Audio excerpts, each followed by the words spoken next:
Hello, everyone. Hello. It is I, Trooper SJP, and this is the Academic Foxhole. Also, however, I cannot see what's happening because I do not have OBS up front. Hey, everyone. How are you doing? I hope you're doing well. Hey, Barantor. So, look, I have my headphones are not working, so I just got these new headphones that are supposed to be very, very good, and they just came in the mail. And right before I started, I checked my mail, hey Prax, to see if these new headphones are going to be useful. They are in ear, so I hope they're okay. If they're not okay, well, they should be fine. I just, need to open them. That's all. Hey, what's going on? How are you all doing? I'm so glad to see you. Well, Prax, it's good to see you. Barantor, look, I wish I had like a knife. That would make, what's weird? Hey, Scabbynack. Yeah, it's an unboxing stream. I got some earphones because my old ones, which I really love, which are also dirt cheap, which also don't last very long. Those things are all related, I think. Is what I'm trying to say. Hey, Rissa, you're having a very bad week. Oh no. Hey, Beetle Wins. So today, by the way, we're doing an unboxing as we're doing this. I feel really weird not having my headphones on because I feel like you're all going to tell me something and I won't be able to hear it. And it distresses me. Rissa, is it work? Because it's probably work, isn't it? It's probably work. Yeah, I hope it gets better. I hope it gets better. So I have all sorts of things to tell you all. I don't know if I have all sorts of things, but I have some things to tell you. One of the things to tell you is that I have got so much to do for City of Light and Shadow. I have done a bunch of stuff, but I still have more to do. And there's a quick start guide for earphones. That's distressing.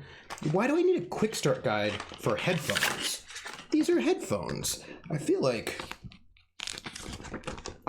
I shouldn't have to have.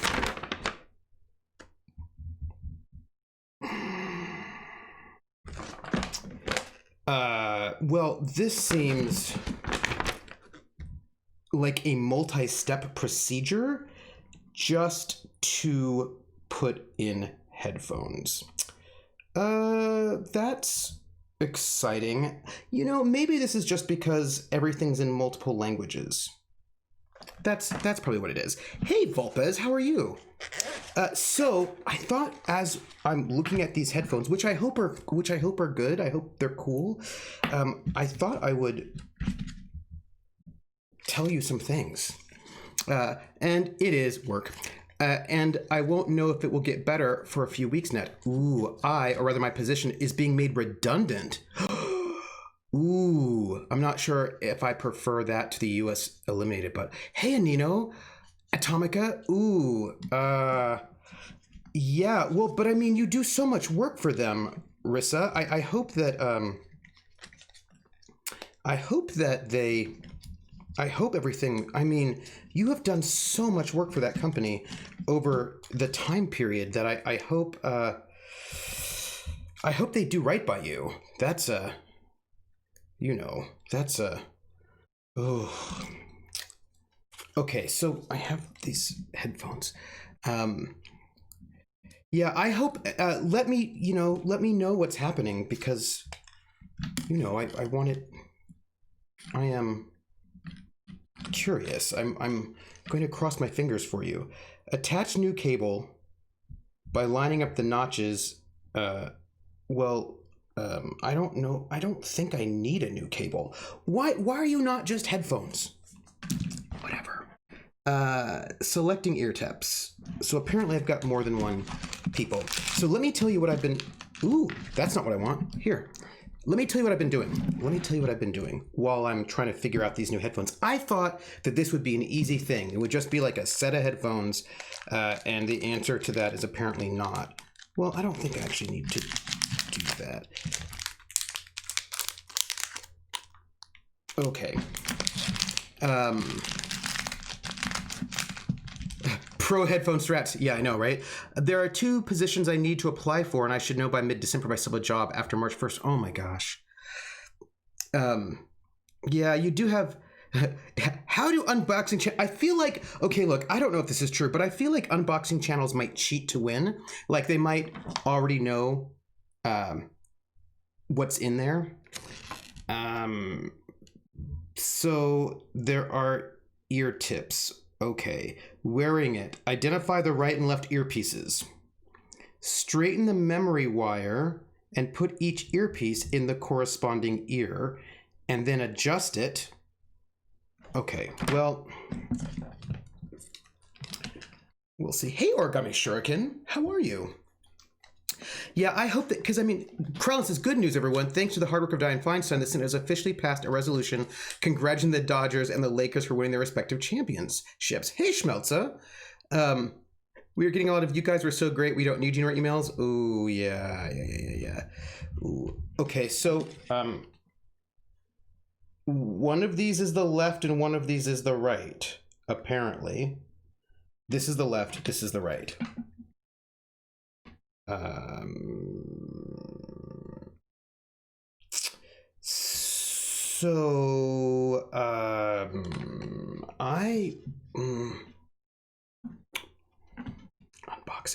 I've done a few unboxing videos. Once you've got a few, you get a vibe for what's going to be in certain things. Oh yeah, I suppose that's true. There was not enough dripping sarcasm in your voice there. Sorry, Krellin. You are right. I should have had more sarcasm in there. What is even happening? I think. Look, I don't know. Hey, next of kin, how are you? There is a tag, but I feel like I'm going to just ignore the tag for a moment. So these go behind my ears like that. So that's cool. I think this goes behind my neck. This is going to be awkward, I think. I think this is going to be awkward because I'm often like in costume. I think it'll be fine. I don't know. Am I 1 hour late? No, I'm 1 hour early. Yeah. Yes, it DST has ended for us. Okay, so now I've done that. I put the thing in, and then holding the earpiece in place, bend the memory wire around your ear to achieve a conforming fit. I feel like I did that. While pulling the cable gently with one hand, squeeze the memory wire behind your ear with the other. Okay, that's fine. And then what? I think tighten the sliding cable cinch for the most secure fit. Also, this should probably be in front of my face. Awkwardly. Okay, right? Okay. And I'm just gonna have a tag hanging out like an awkward person. I really feel like this should not be difficult. There's a replacing the cable, which I don't feel like I need to do. It has two cables, an audio-only cable and a headset cable with a built-in microphone. I don't even think that other cable's here. I think that's a lie. I don't know what's going on. Oh, maybe, I don't know. I'm going to just plug this in, right? I'm just going to plug this in and,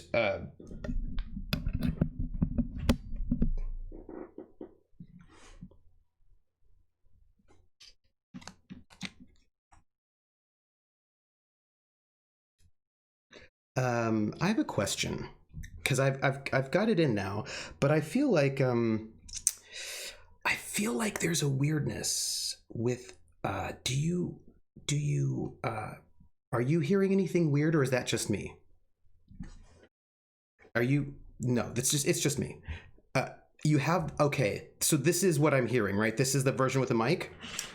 Okay, and I don't want that one because I feel like I don't need two mics, right? I wonder if because I'm hearing myself besides the tinnitus, just you hearing it. Try the on button. No, I mean, I think you all can hear me. It's for phones. You know what though? Actually, I think this is the non-mic version because this one looks like the mic version. Yes. So this is the version with the microphone. So the one that I have is the one without the microphone. So this is the one to answer phone calls and whatnot, apparently. So I think I'm good. It just feels weird. All right, everyone. I have a brand new set of headphones that I hope is good. Great. Unboxing. It comes with a case. I was, can you hear us now? Well, I can't because you've not said anything yet. Krellin, I can't hear you because you haven't said anything. I just feel like, so, all right. So I've got these things on and wait, I'm waving. Can you see us? I can hear you. And,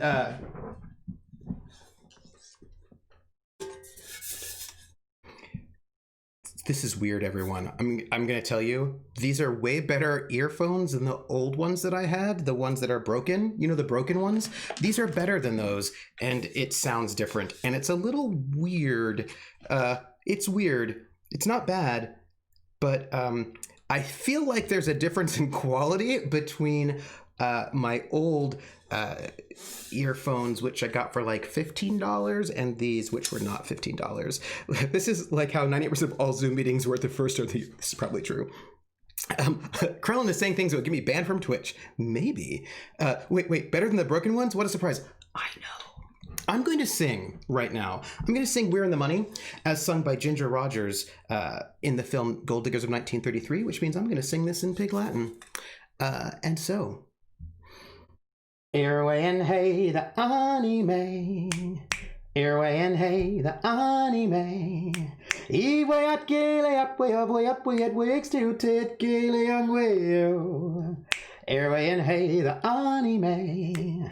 The ice skates are on say. Oh man, the aviation pray we are you west on way on rail. When you eat bread Leonsley, bread Bransley, ute day.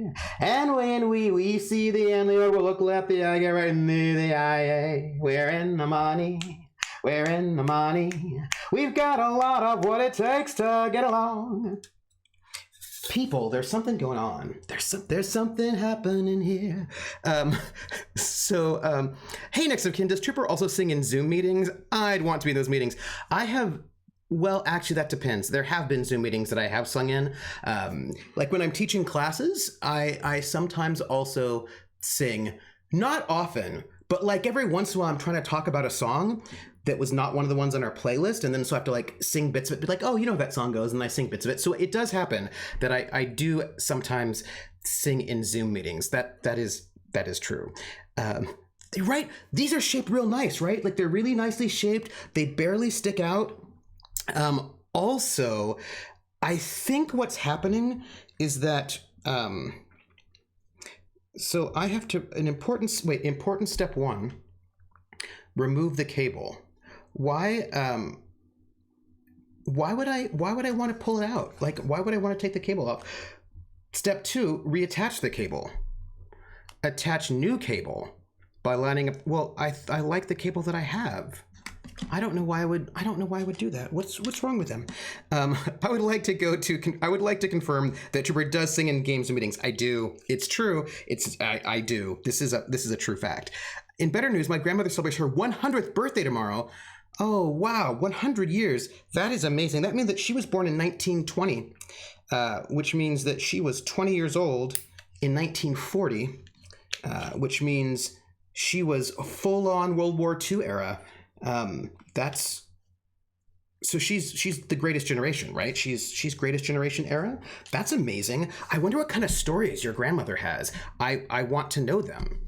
Is what I want to know them. I want to know the stories your grandmother has. So we're going to give a giveaway, and our giveaway is called Horus, and it's a British game, and it's an indie action adventure, British humor sort of a thing. We're going to give that away. Tonight at 10, I'll be hosting Critical Role if you want to hang out with us and, hang out. By the way, I figured it out. I figured out what's going on. These headphones that I got, all fancy style, these I think include a monitor, is what I think. Maybe I'm wrong, but I feel like this has... Maybe this is just what good headphones sound like. Maybe I've never had good headphones before, and that's why I have no idea what's going on. I just feel like I feel like it has an element of a monitor in it, so I can actually hear myself in a way that I never could before. Maybe I'm wrong, but those are my feelings. Those are my feelings. Do they have noise canceling built in? So they say they have noise canceling. Well, noise isolating. Okay, they call them noise isolating musicians in-ear monitors. So I feel like this is just a tad different than what I normally memory. So no, see, I think that there is sound isolating, but I think it's the special ear tips. They have special memory foam ear tips to reduce external noise, enabling safer listening volumes. However, I'm not wearing those. I'm just wearing the plain ones. So anyway, this is like a new thing. Yeah. Yes. So I don't think the noise canceling I actually have. I think that's in one of the other tips, but I think there's anyway, it sounds different. I was like, oh, hey. So if I feel weird, maybe you won't notice, but I'll just have to get used to hearing my voice in a way that I don't normally. Yeah, that's okay. I'm gonna turn my volume down a little bit because I feel like I don't need to. When she is a bit like my granny was, you would get all the love stories. My granny was born in 21. Aww. So let me tell you some things. I have some things to tell you. Currently diligently searching for my missing Bose headset. Yeah, because these here are Koss, and this is my second pair of them. And I got them because they're like, over ear. Here's why I got these. This is why I got them. One, they're wired, and I think that wired headsets are just more reliable than Bluetooth. Like I had a pair of Bluetooth headsets and they did not work for me. And so they're wired, so that's good. They're over the ear, which is nice, right? That seems really good. But the most important thing, the reason why I got these is because they don't cover the top of my head. So if I'm in an RPG where I'm wearing a wig or a hat or I need to switch hats all the time, I don't have to worry about my earphones getting in the way of like hat switches. And yes, it is true that all of my choices in life are revolving around whether or not I can do hat switches. Yes, that is true. They cost 12. Yeah, they cost like $12 is what it was. So let me tell you news. What's the news I want to tell you? Okay, so can I tell you the big news? I have big news for you. There's some people in here who are in the military. So you will know wigs are important. And by the way, I just got new wigs. I just got like some cheap wigs. I have some new wigs. And when I build my shelf, which will go over there, I'll have them up there. So that's exciting. Can you sleep on the new ones? Oh, I don't tend to sleep with headphones on. Hat switches are important whether you're playing an RPG or trying to lose a tail in a mall. I don't know, Trevor. Can you? I don't know. There was a video that was on YouTube that was really interesting, and it was it was like a CIA person, or like, yeah, I think it was a CIA person, and they were talking about it's like Vanity Fair, maybe? I think it's Vanity Fair that has this series of videos on YouTube where they have an expert look at various scenes in films and television and then give you their expert opinion on the thing. That was 4 different tangents in one sentence. That was honestly impressive. Yeah, she analyzed scenes from movies, TV shows, updos, earrings, hats, all these things factor into which headset I charge. Yeah, it's true. Right, yeah, she's done a couple of these videos, and she did one about like losing a tail and changing your costume, and she was saying that actually, you can actually change your outfit in public, and as long as you don't call attention to yourself, people won't notice, right? So like you walk into a place, you do your crazy espionage, whatever you got going on, and then as you're just walking, you just take off your jacket, put on a new hat, put on glasses. You can just do these really small things, and then all of a sudden people don't recognize you, and you just did the quick change in public. You don't actually have to hide in a phone booth to do your quick change. You just do it in public as you're walking, like Aaron Sorkin, I suppose. And it was pretty amazing. I was like, there was like she wasn't the body language person, I don't think. She was like the disguise person. She was the disguise expert for the CIA. Yeah, really interesting stuff. I put a picture of my granny on the lounge in Discord. Oh, cool. I am excited to hear it. But I got an email. That's what I wanted to tell you. People, I got an email. I got a letter in the mail. Go to war, go to jail. but it won't be long till I get on back home. But that's a cadence. That wasn't the email. So I got an email. So the email was from a name that I did not recognize. And I was like, I got an email and it said fan mail. That's weird. I don't know who this is. It's probably spam, because whenever I get emails, it's probably spam. So I checked this email. And by the way, this email has to do with you all. So this is why I'm telling you the story. So I got the email, and do you want to know who it was? I will tell you because you can't tell me. So I will tell you. It was the narrative lead for the video game Horizon Zero Dawn. The narrative lead. It was me, says Annie Claps. Hey, Annie Claps. It was like the person who wrote, who like was like the major writer in Horizon Zero Dawn. Yeah, I've won a massive yacht. You may have already won a massive yacht. And the person said, hey, I found you through you're doing Cthulhu Confidential on your YouTube, and I was watching it. I thought it was really good, and gave me some compliments on Cthulhu Confidential, and then said, and I saw that you played Horizon Zero Dawn, and since I wrote it, I thought I'd go and see what you did. And wait, I'm just gonna find the actual email, because I don't want to misrepresent what they said. But this is about you all, by the way, because you are involved in this process. Well, I'm back on a bombshell. That's right. Okay, so here, where is it? There it is. Okay, so this is about you all. So it says, right, I recently stumbled across your Cthulhu Confidential playthroughs and was greatly impressed by the quality of your GMing, smooth narration, entertaining, incredible NPC performances, and infectious sense of joy as you build out the narrative with your player. And then they went into my channel, found that like my playthrough of Horizon Zero Dawn, whole swatches of which I watched with keen interest. I was the narrative director on the game, designing the story and writing most of the main quest, so I knew which parts to focus on, the revelations of deep secrets of the earth, Alloy's return to all mother, her discovery of Elizabeth's dream, and the Alpha's fates, and of course the ending. All I can say is, and this is where it comes into you, is that it was a delight to see the game played by someone who has your curiosity, sensitivity, and zeal for the story. It seems to me you've created a wonderful corner of the internet, unapologetically nerdy while also welcoming, smart, friendly, and big-hearted. And damn, but you know how to sell a tune. So I just want to say that this was technically like a very kind email to me, which I will respond to. But it was also like a kind email to you all, because that place that has been built by all of us together. So I just want to say that the narrative director of Horizon Zero Dawn also gave you all a compliment for being wonderful, and that's what I wanted to say. I wanted to say that. So there you go. Do they also watch you play Horizon Zero Dawn for 600 hours? We didn't play it as long as we did Dragon Age Inquisition. That we played longer. I mean,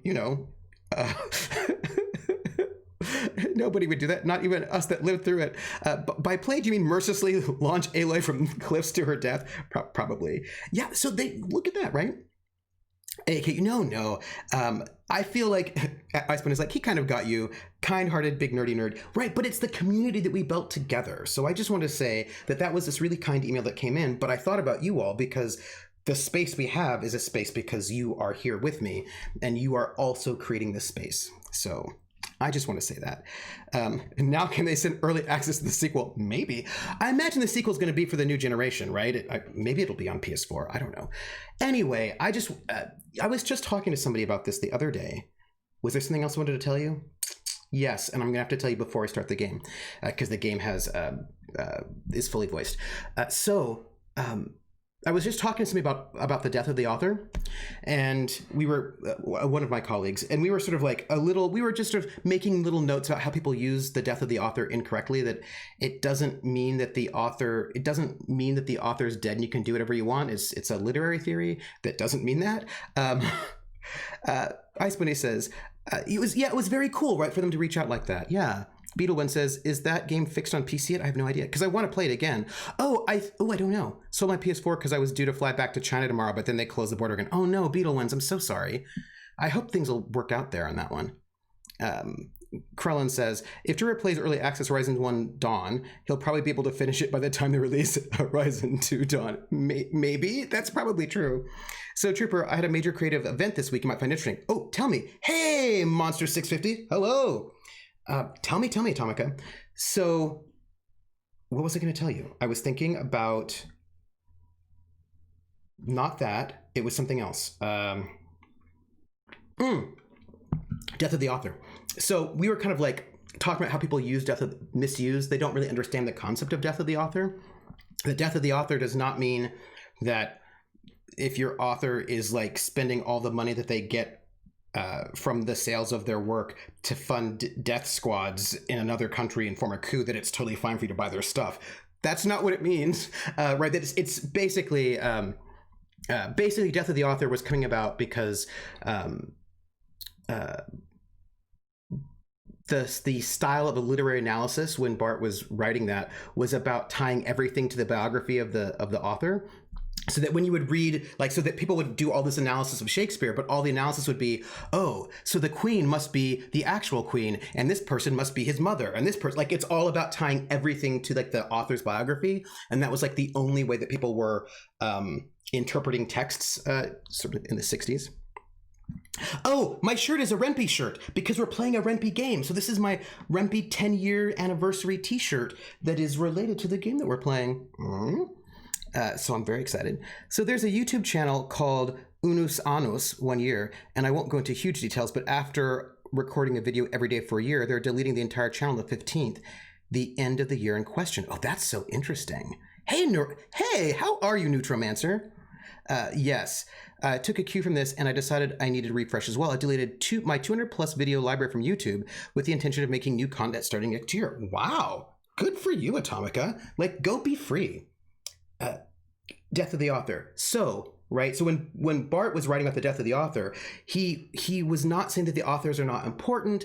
He was just trying to push back against this style of analysis that was very narrow.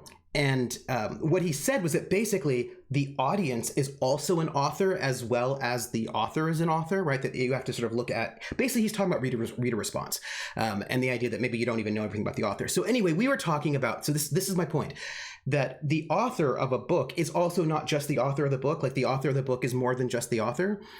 The author of the book is also the editor, is also the typesettist, is also the person who makes the cover art, the graphic designer, the publisher, the publicist, and then also we, as the people reading the books, are also the authors. So it's not like the author is no longer the author. It's just that they're one of many authors.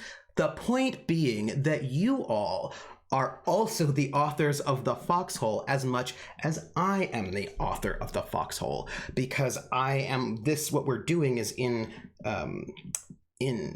conversation with each other. Like, if you were a different sort of crowd, the Foxhole wouldn't be the same Foxhole. So all I'm saying is that I want to thank you for being co-authors with me in that very postmodern sense. So I want to thank you.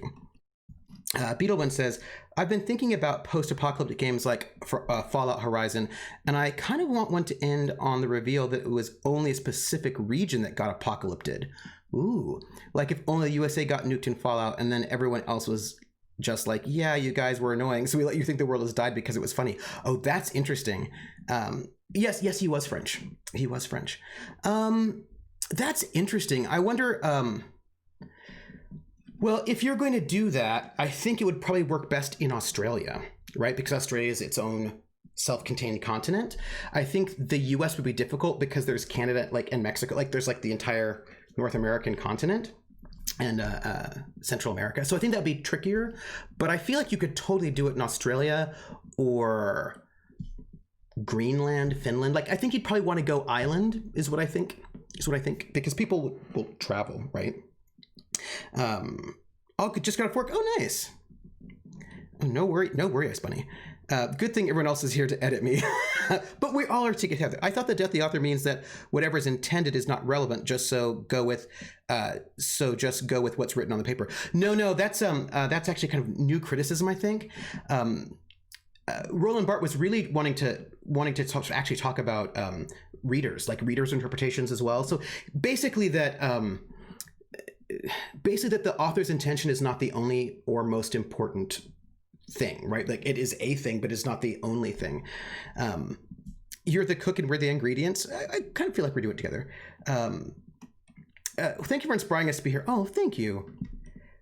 Is that not the thing with the artist's intention contra the looker's subjective interpretation? Yeah. So yeah, but at least with the stalker, the people in the zone know the rest of the world is fine. It's just a place. Yeah. Austria has all the nature that will kill you.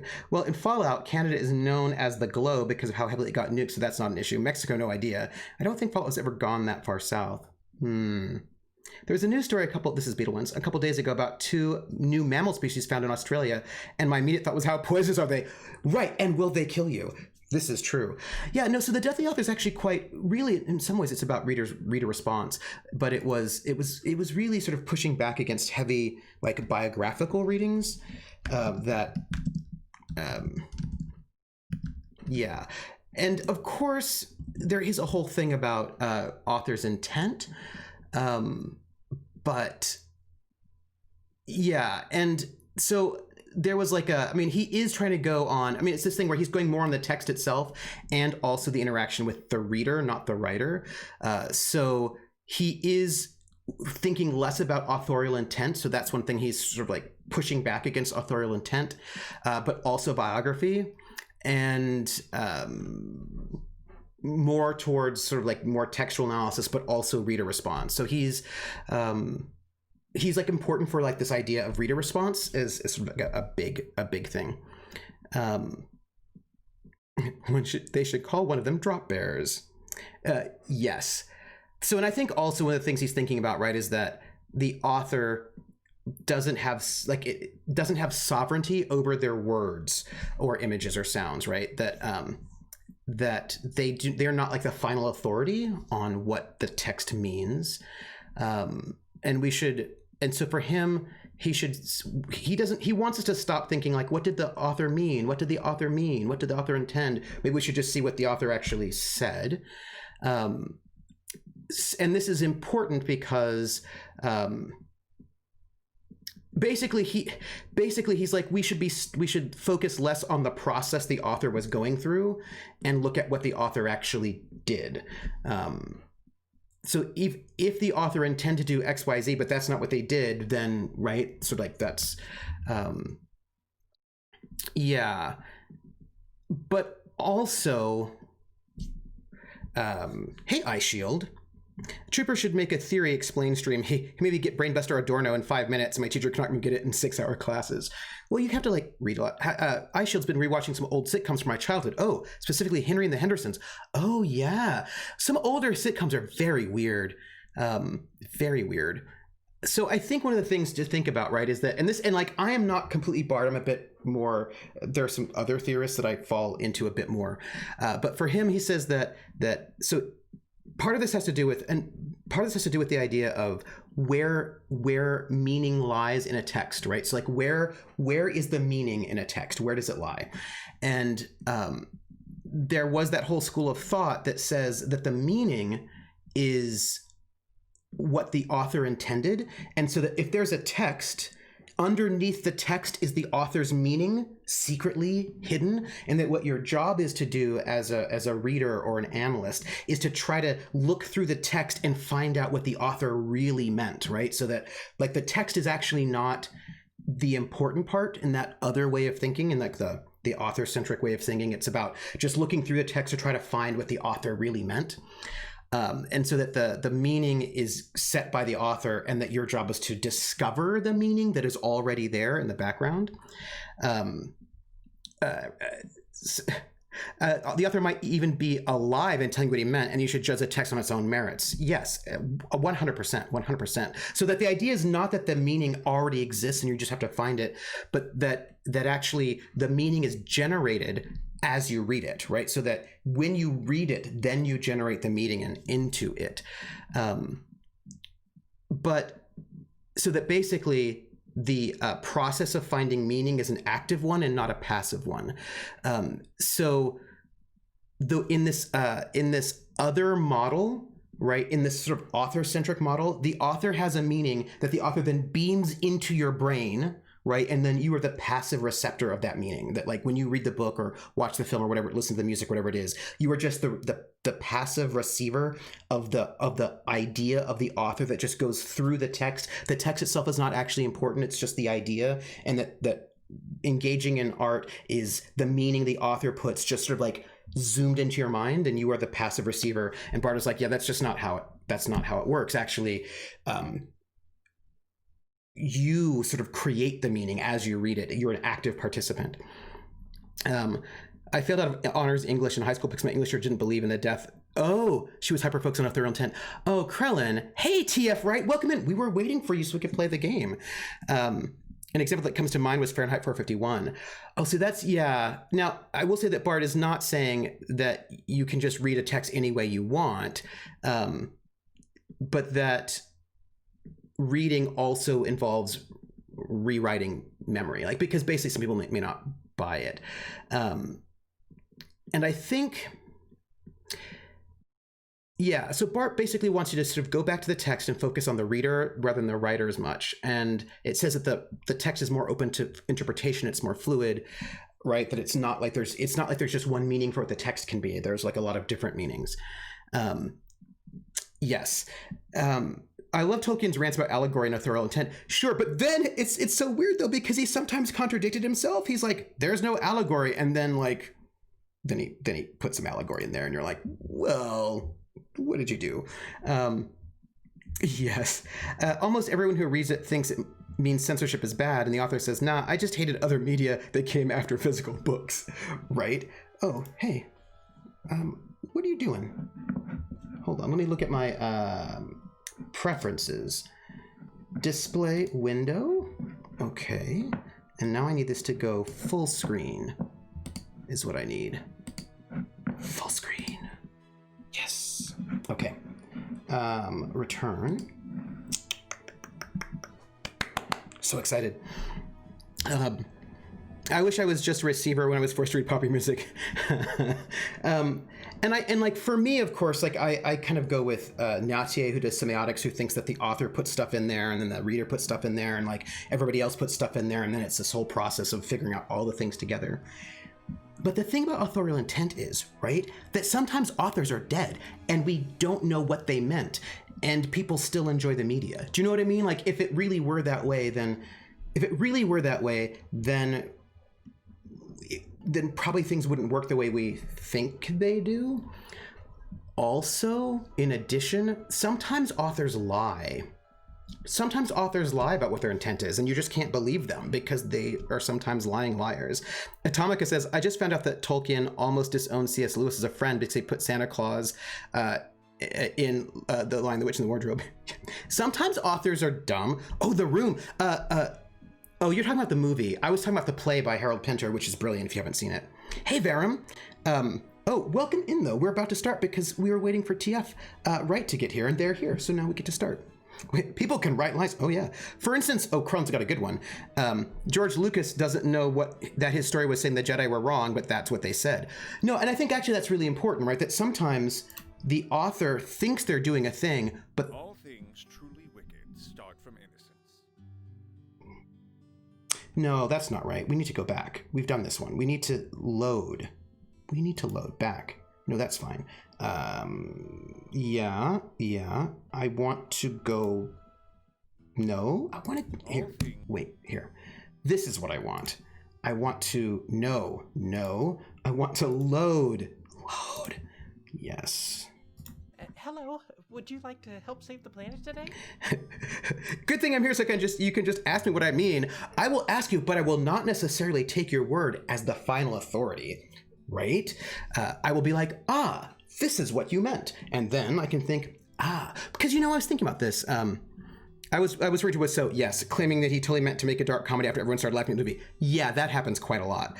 I was thinking about this because I know that sometimes, especially because some people have low self-esteem, right? And they're like, oh yeah, my work didn't mean anything. It wasn't doing anything. And we're like, oh my gosh, no, you worked at all this stuff, right? Like sometimes the author cannot see all the things that they did in the work because some things might, or maybe the work is sort of taken up to mean things they, beyond what they intended. And sometimes it does the opposite of what they intend, or it does, it's just like it's a complicated thing.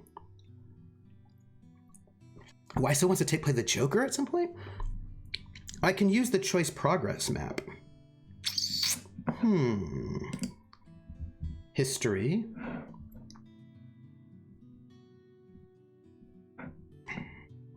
Progress. Ooh. Well, everything is still locked though, so we haven't yet, but look at this. This is interesting.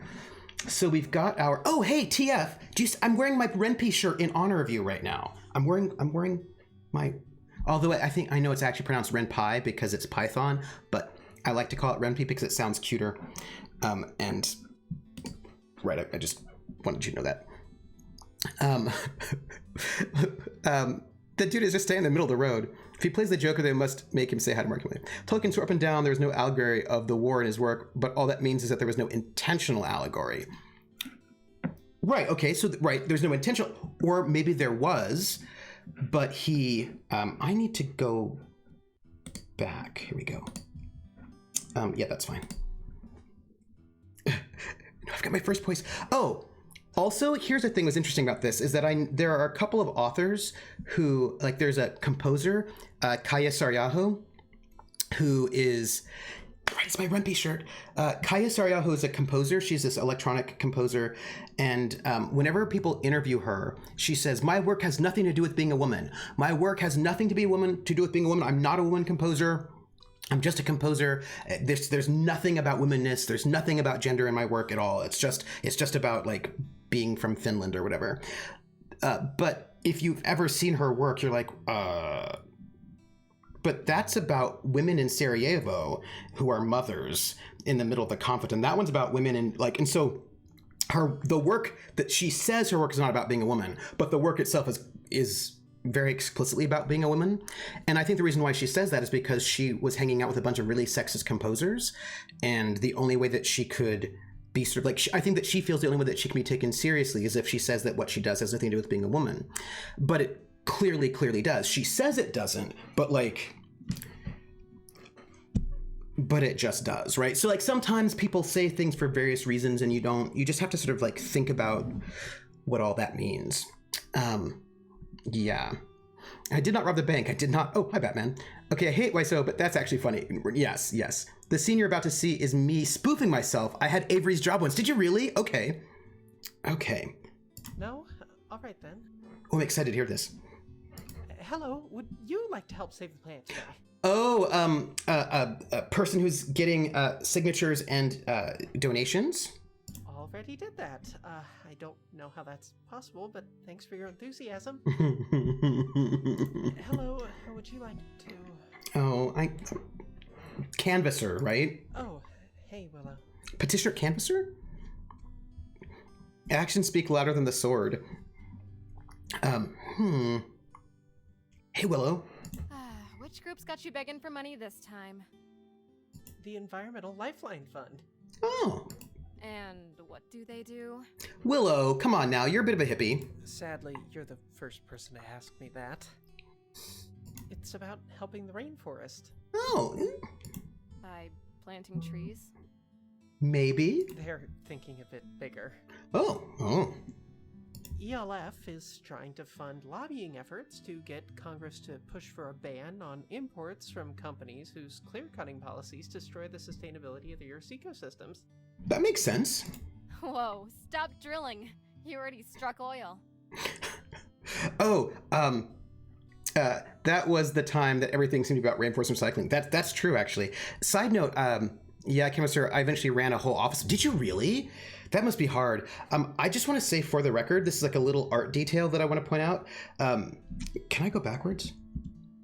Page up? Yeah. Okay. What I want you to do, folks, is I want you to look at Willow's chin and her mouth. Like, I want you to look at this area of the face of her drawing. Whoa, stop drilling.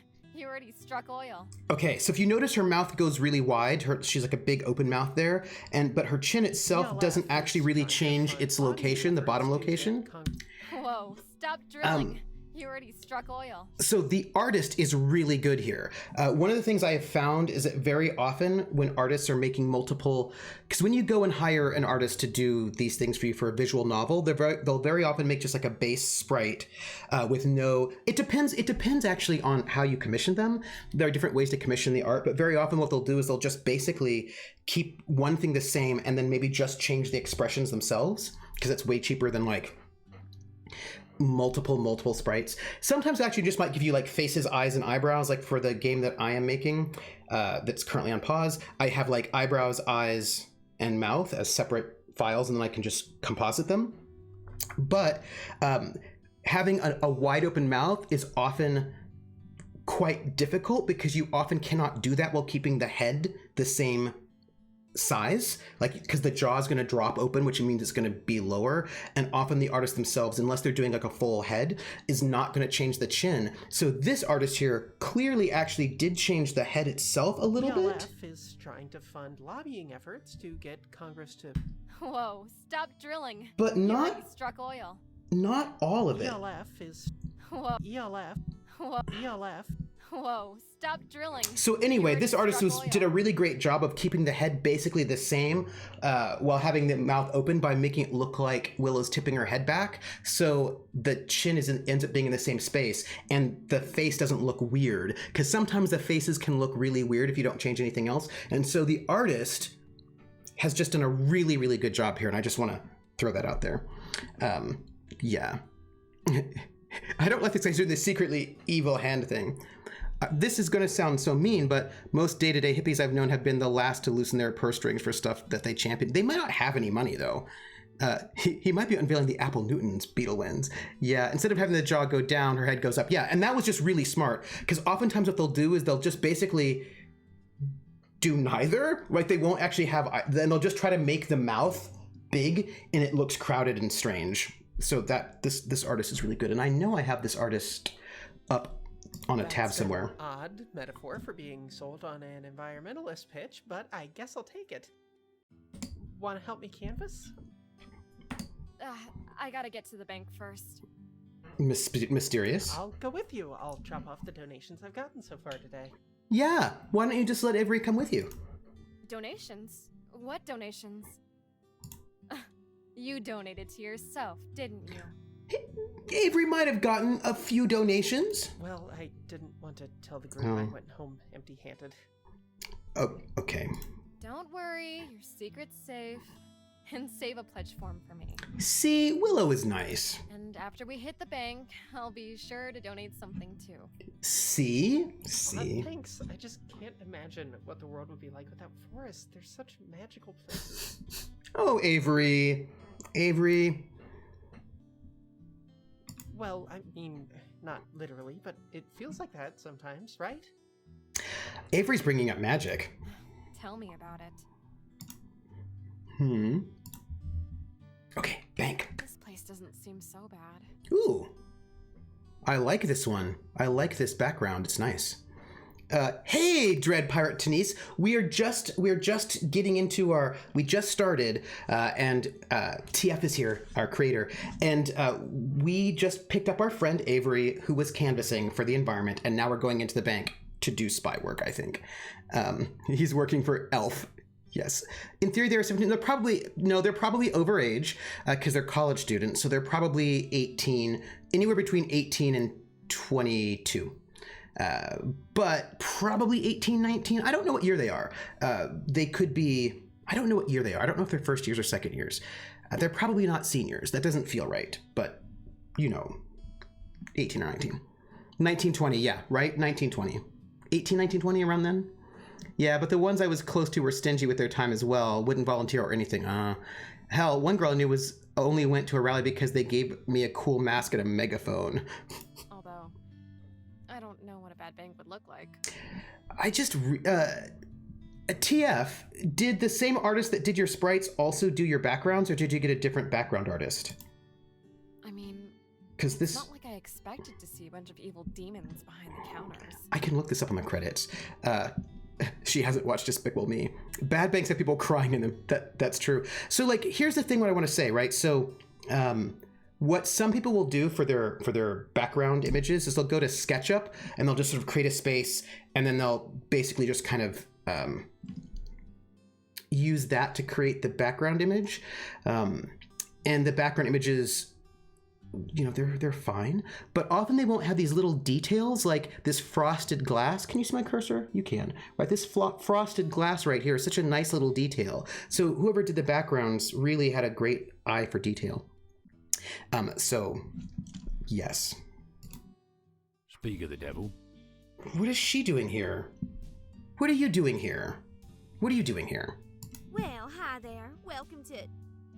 Oh, it's just you. But if you start to learn magic, you don't want to be considered adults. What if she gives Avery the wrong potion? Because it looks to me like a different background artist, but whoever did your backgrounds was also had really great attention to detail. You know, I'm interested in how much all of this cost, because I just feel like it would have been super expensive. What are you doing here? Her dad owns the bank. I work here as a receptionist. Okay, all right. I'm actually a bit surprised to see you in a place like this. Why? Didn't Jesus run the money Oh, I changers see. out of the temple? It's 2020. You've read your Bible. Oh, I'm so proud of you. How much sarcasm? Whatever. I think the better question is, what are you doing here, Willow? Are you asking as part of your job as a receptionist? Excuse me? I think we both know you aren't here to ask for a small business loan. I feel like this is this like, she's an American Christian. They don't believe that Jesus, so that's fair. I don't, Yeah, the lighting in this is also good, like the shop before. Yeah, the lighting is really good. Like there's a lot of like, basically, they believe in supply side Jesus, prosperity doctrine. Look, the thing is that I've seen a lot of backgrounds in visual novels, and this has just a lot of really great detail that is above and beyond the norm for the English language visual novel scene, right? Like this chair down here being a little bit out of alignment with the other ones. Like there's just a lot of nice little detail that is really well done. To be fair, the bank is not a temple unless you worship caps. Well, I don't know. As a socialist, you don't believe in money. Now, isn't that right? Of course not. Do you even know what socialism is? I feel like I don't know if any of you know what socialism is. All I know is if it worked for the Russians, they'd have won the Cold War, right? Except that's different. Why don't you just different. go home right now? There's nothing here for someone like you. You're the receptionist, though, Lydia. Lydia, you're the receptionist. You're supposed to recept. You're supposed to recept.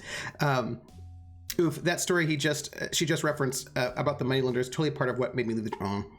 The cat might know. Yeah, it's just that Soviet Union was not exactly hey, I have as much socialist right to be here as or anyone. communist. Actually, you don't. This building doesn't allow pets. I am not a pet. Oh my goodness. Good comic about worshiping capitalism, Black Monday Murders. Oh, that sounds good. Willow, shout that into her ear. Jesus tossed tables and kicked out the traders and moneylenders and gamblers, yelling, "Not my father's house, bake sale on Wednesday, bingo on Friday." Prax says, I also kind of feel bad at the overwhelming stereotyping going on with the Lydia to perpetuate the evil statement. Yeah, I totally get that. I totally get that, Prax. Like, I want to see more. Like, I imagine we're going to get more out of her, is what I'm going to assume, that we're going to find more depth in her. Actually, he's more like an emotional support animal. Are you serious? Yes? Still haven't answered my question, Willow. I don't know why you have Why to. are you here? I feel like this is sort of aggressive for a receptionist. Because this bank is evil. Not the way to go. That's not subtle. Be subtle. You care so much for the homeless, Lydia? Well, this place is plotting to make people lose their homes. How, What are you talking about? yeah? Just finished dropping off my $5. Oh. Lydia, hi. Nice to see you. Aw. If only Willow felt that way. Your friend was just explaining her theory that this proud financial institution is secretly evil? If only Willow felt that. Your friend was Pardon me. just explaining Scroll. her theory that this proud financial institution is secretly evil. I'm telling you, this company that you work for is nothing but robber barons. Do you have evidence? Willow, you're letting your imagination run wild. Yeah, this is very antagonistic for a receptionist. I'm asking you to leave. I just feel like this is, I feel like she's overstepping her bounds as a receptionist. Fine. If you want to let the thieves rob the common people, then by all means, be my guest. And Willow, you're not doing good at being a spy right now. That's all. Why are you screaming Robert Perry in the lobby? Let's... Uh-oh. Oh, that sounds like gunshots. Down on the ground now. Okay. We're robbing this place. They're robbers. There are robbers, everyone. Robbers. I move, a blondie here gets her brains blown out. Hey, nice CG.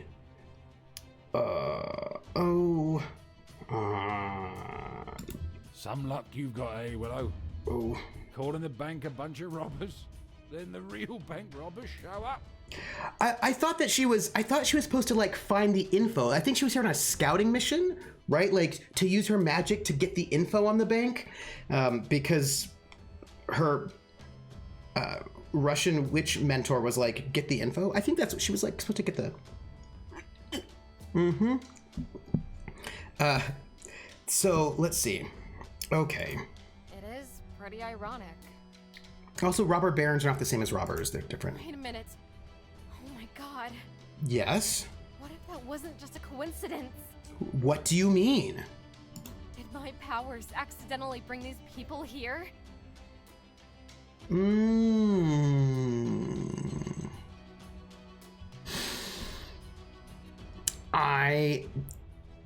Yeah, I'm noticing the red eyes. Yeah. She let Lydia get in her head. Did she accidentally magic up the robbers? This is a good question. I don't know. Right, there are red eyes. Is this a thing? Willow, fireball time over here. I don't know about that. I guess she could actually kill the robbers with her mind. She could. The robbers actually bob from accounting under magic spells as Neutromancer. Maybe. And Dread Pirate, right, Denise says maybe the robber needs Visine. That is also probably true. If I try to use magic to fix things, and it goes bad again, it could get even worse. Well, this is, okay, so Willow, this is why you need to play Mage, the Awakening, from World of Darkness, because then you know that you just don't make obvious magic, right? Or you know, there are a couple other systems. So what you could do is, for example, just make it so that their guns, you don't want to get paradox, right? So make it so that their guns malfunction. That's a believable thing. So like subtle magic. Mage the Ascension, Awaken. Oh, that's right. Thank you, Krellin. Mage the Ascension. So you know. But if I don't do anything, and somebody gets hurt when I have the power to stop it. Watch out for paradox. Oh. World of Darkness was also very 90s. Yes, it was.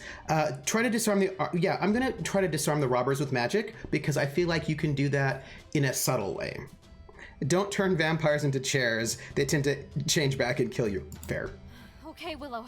Think. Look, all you need is a little bit of malfunction. Can't just drop a fireball No? on their asses. That might set the whole building on fire. Also, you'd get a lot of paradox. And I can't just make the robbers disappear. What's that going to look like? Again, that is correct. So we're on the same page here. The gun's not working isn't as useful if they don't fire them and nobody knows they're broken. Well, but if the guns won't work, then you could step up and like sass them in their face. Better to just disarm them, right? But how? What's the simplest way to disarm a bad person with a gun? It depends if you have time stop powers or not. Remember the Kent State shootings? Protesters putting flowers into rifles. No, okay, hold on.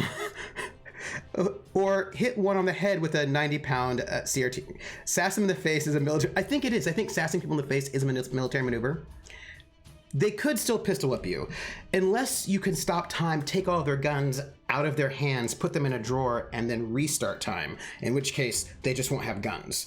But that might give you paradox. That's it. What if I replace all their bullets with flowers? I don't think you should replace all their bullets with flowers, but you didn't listen to me. What the hell is this?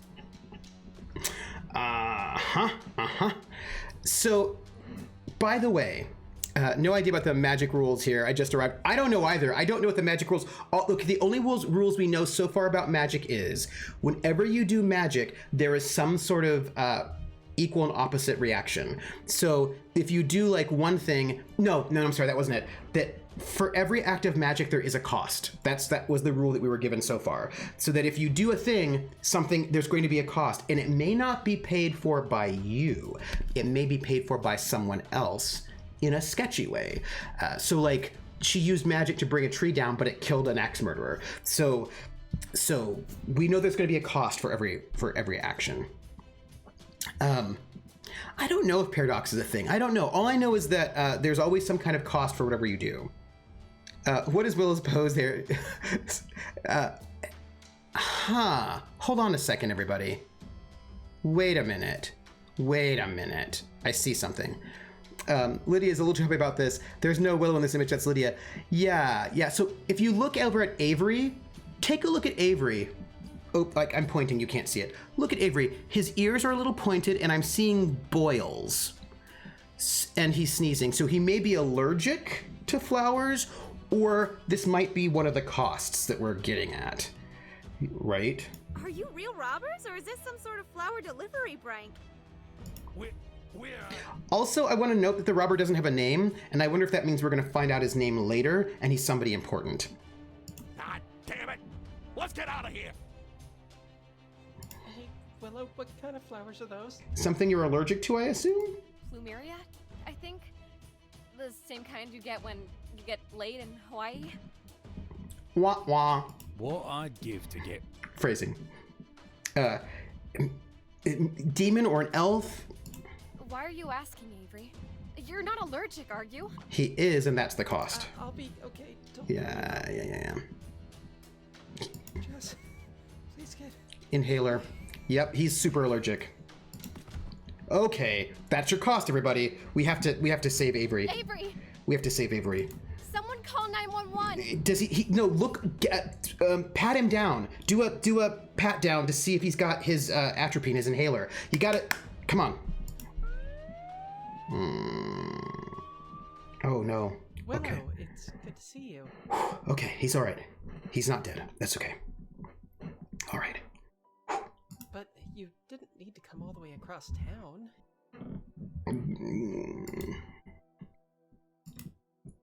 Yes, I did.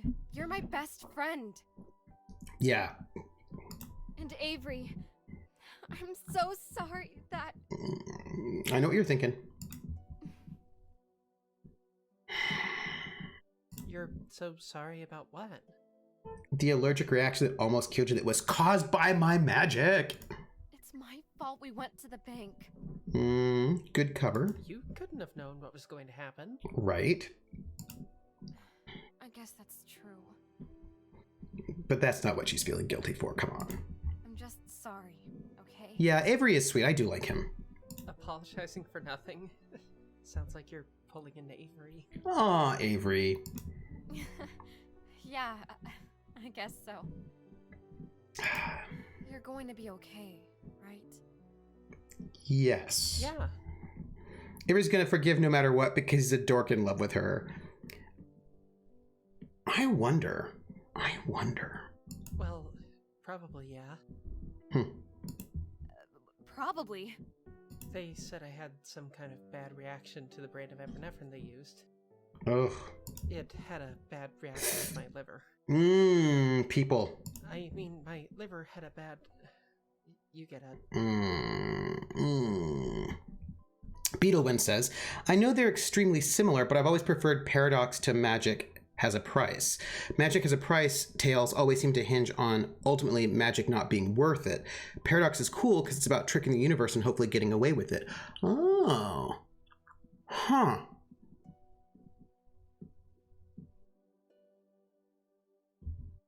I have thoughts about this Beetle Lens, but they're not solid in my mind yet. Do you know what I mean? Like, you just said a very provocative thing. And by that, I mean, it's provoking thoughts in my mind. And now I'm thinking about your position, and I'm like playing with it over in my mind. And I'm thinking about it, and I'm liking what you're saying, and I'm like pondering other models. But also, the name game. Come on, everybody. I say, now let's play a game. I bet you I can make a rhyme out of anybody's name. The first letter of the name, I treat it like it wasn't there. And then a B or an F, or an M will appear. And then I say bow at a B, then I say the name, then banana, fanner, and foe. And then I say the name again with an F, very plain, then a fee, fi, and a mo. And then I say the name again with an M this time, and there isn't any name that I can't rhyme. And Bar Garwin, and Bar Garwin, and Bar Garwin, Bo Bung Bar Garwin, Banana Fenna from Bar Garwin, Fee, Fi, Mo Bar Garwin, and Bar Garwin. Thank you for that resub, Ambara Garwin.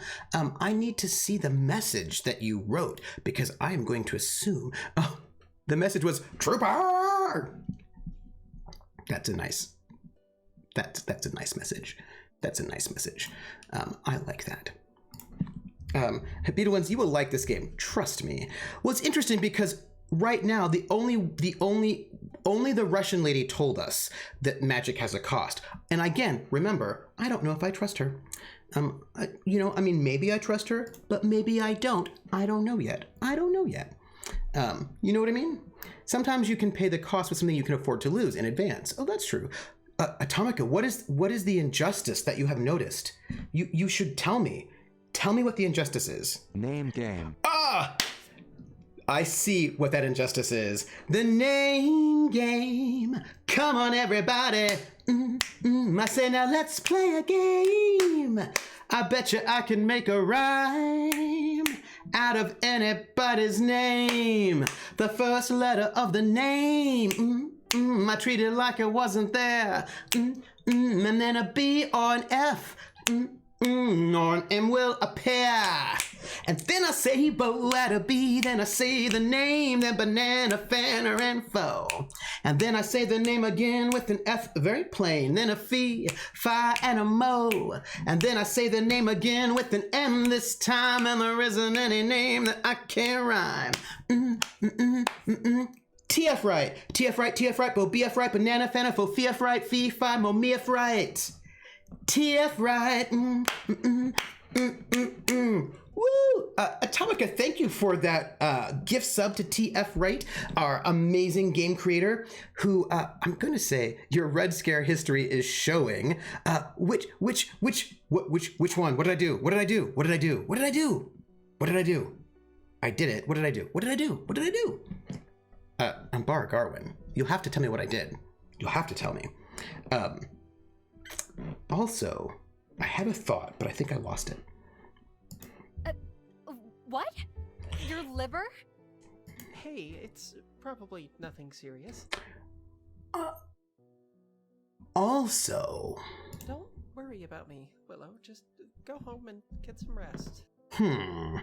Only the Russian woman, and I don't... Oh, no, I don't trust her because she drugged us? That's why. It's not, because she's Russian. It's because she drugged us, and she's like, oh, I will mentor you. And I was like, I don't know you. Yeah, anyway, I don't trust her. I don't trust her. He's gonna die. I hope not. Well, I feel like killing him for just like putting flowers in the thing seems like it probably wouldn't be the thing. I have a firm belief in building long-term viewers through the Stockholm Syndrome. Yes. Okay, if you say so, Avery. So, your psychic gonna be all right? Hopefully. Let's look at our... Oh, hey, great detail, by the way. The textures. This artist who has the background art is really good with textures. This rug here on the wall, you can actually see that kind of woven rug texture right there with those diamonds. And that being like a totally different texture yet again from, like this tablecloth or or the bear. Like whoever this is like just just doing a really good job. Really good job. He is going to die in 20 years. But drugging people is a time-honored process of winning someone's trust, as Embargoing. The Ministry of Laws have been doing it for years. Beetlewind says, I also just want to say that it is pretty dickish of the hospital to put flowers in the room of someone clearly allergic to flowers. 70 years. 70 years. Thank you, Krellin. Sidekick? Sidekick? That's you. Avery's my best friend. And it's your fault he got hurt. It was your advice that I took. No, don't blame the cat. You made your choices. No. Thank you. I asked you to drop a fireball, remember? Not poison flowers. I don't think that was... Go on. They weren't poisonous. They were... Allergens? Look, if flowers were so deadly, just think how many people could have been hurt by a real fireball. Also, they're not subtle. Maybe just Lydia, if you concentrated hard enough. No, stop that. Stop encouraging her. Shadow. I don't remember getting crushed to death by that tree branch now, did I? I have an allergy specialist, says Scabinak, and their office has aggressive signs about perfume, cologne, smoking. Yeah, I think that's, again, this is something I find really fascinating is that, and we were having a conversation somewhere about this, but like when I was growing up, we didn't have as many reports of allergens, but now we do, like in much more serious and also people in developing countries don't have as many allergens as people in like the US and Western Europe. And so there's like, it's not like all these new allergens are happening at the same rate everywhere. So people in more developed countries are getting more allergens than people in developing countries, and they seem to be stronger, and it could be all sorts, like people have a lot of theories about it, right? Some being that people here in these developed countries don't get dirty enough, and so like they don't, like there's a lot of thought, right? The voice actor choice for the cat is perfect. Oh, I know, the cat's really good.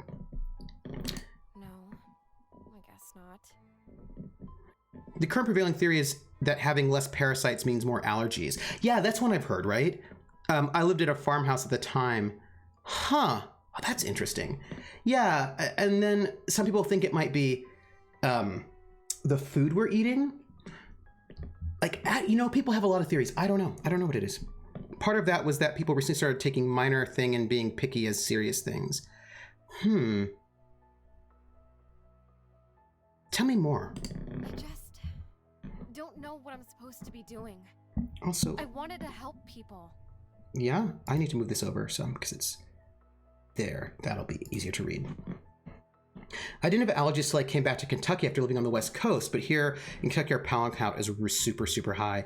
Yeah, allergies are a thing. I was in the Army with somebody who was allergic to the ocean, and she didn't know that 'cause she grew up in Iowa, and then she went out to Monterey for language school, and then she was sick all the time, like low-key sick all the time, so she went to the doctor, and they're like, yeah, you're allergic basically to the ocean.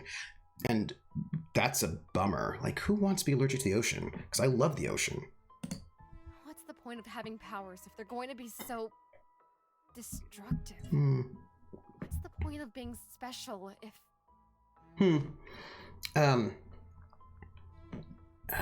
I'm confident allergies were far higher in the past than reported is one. My paternal grandmother had severe asthma as well. I lived on a farm, lived basically her whole life. Interesting. So people have more allergies, or that there's more reporting of allergies. Or there could be another option that people survive longer because maybe people just died. You know what I mean? Like, let me put it this way, that at this point in time, there are people, like, you can't bring peanut butter sandwiches to school because there are people who are, if they're in a room with peanut butter, they will have allergic reactions. Like somebody could die, not even from consuming peanut butter, but being in a room around peanut butter.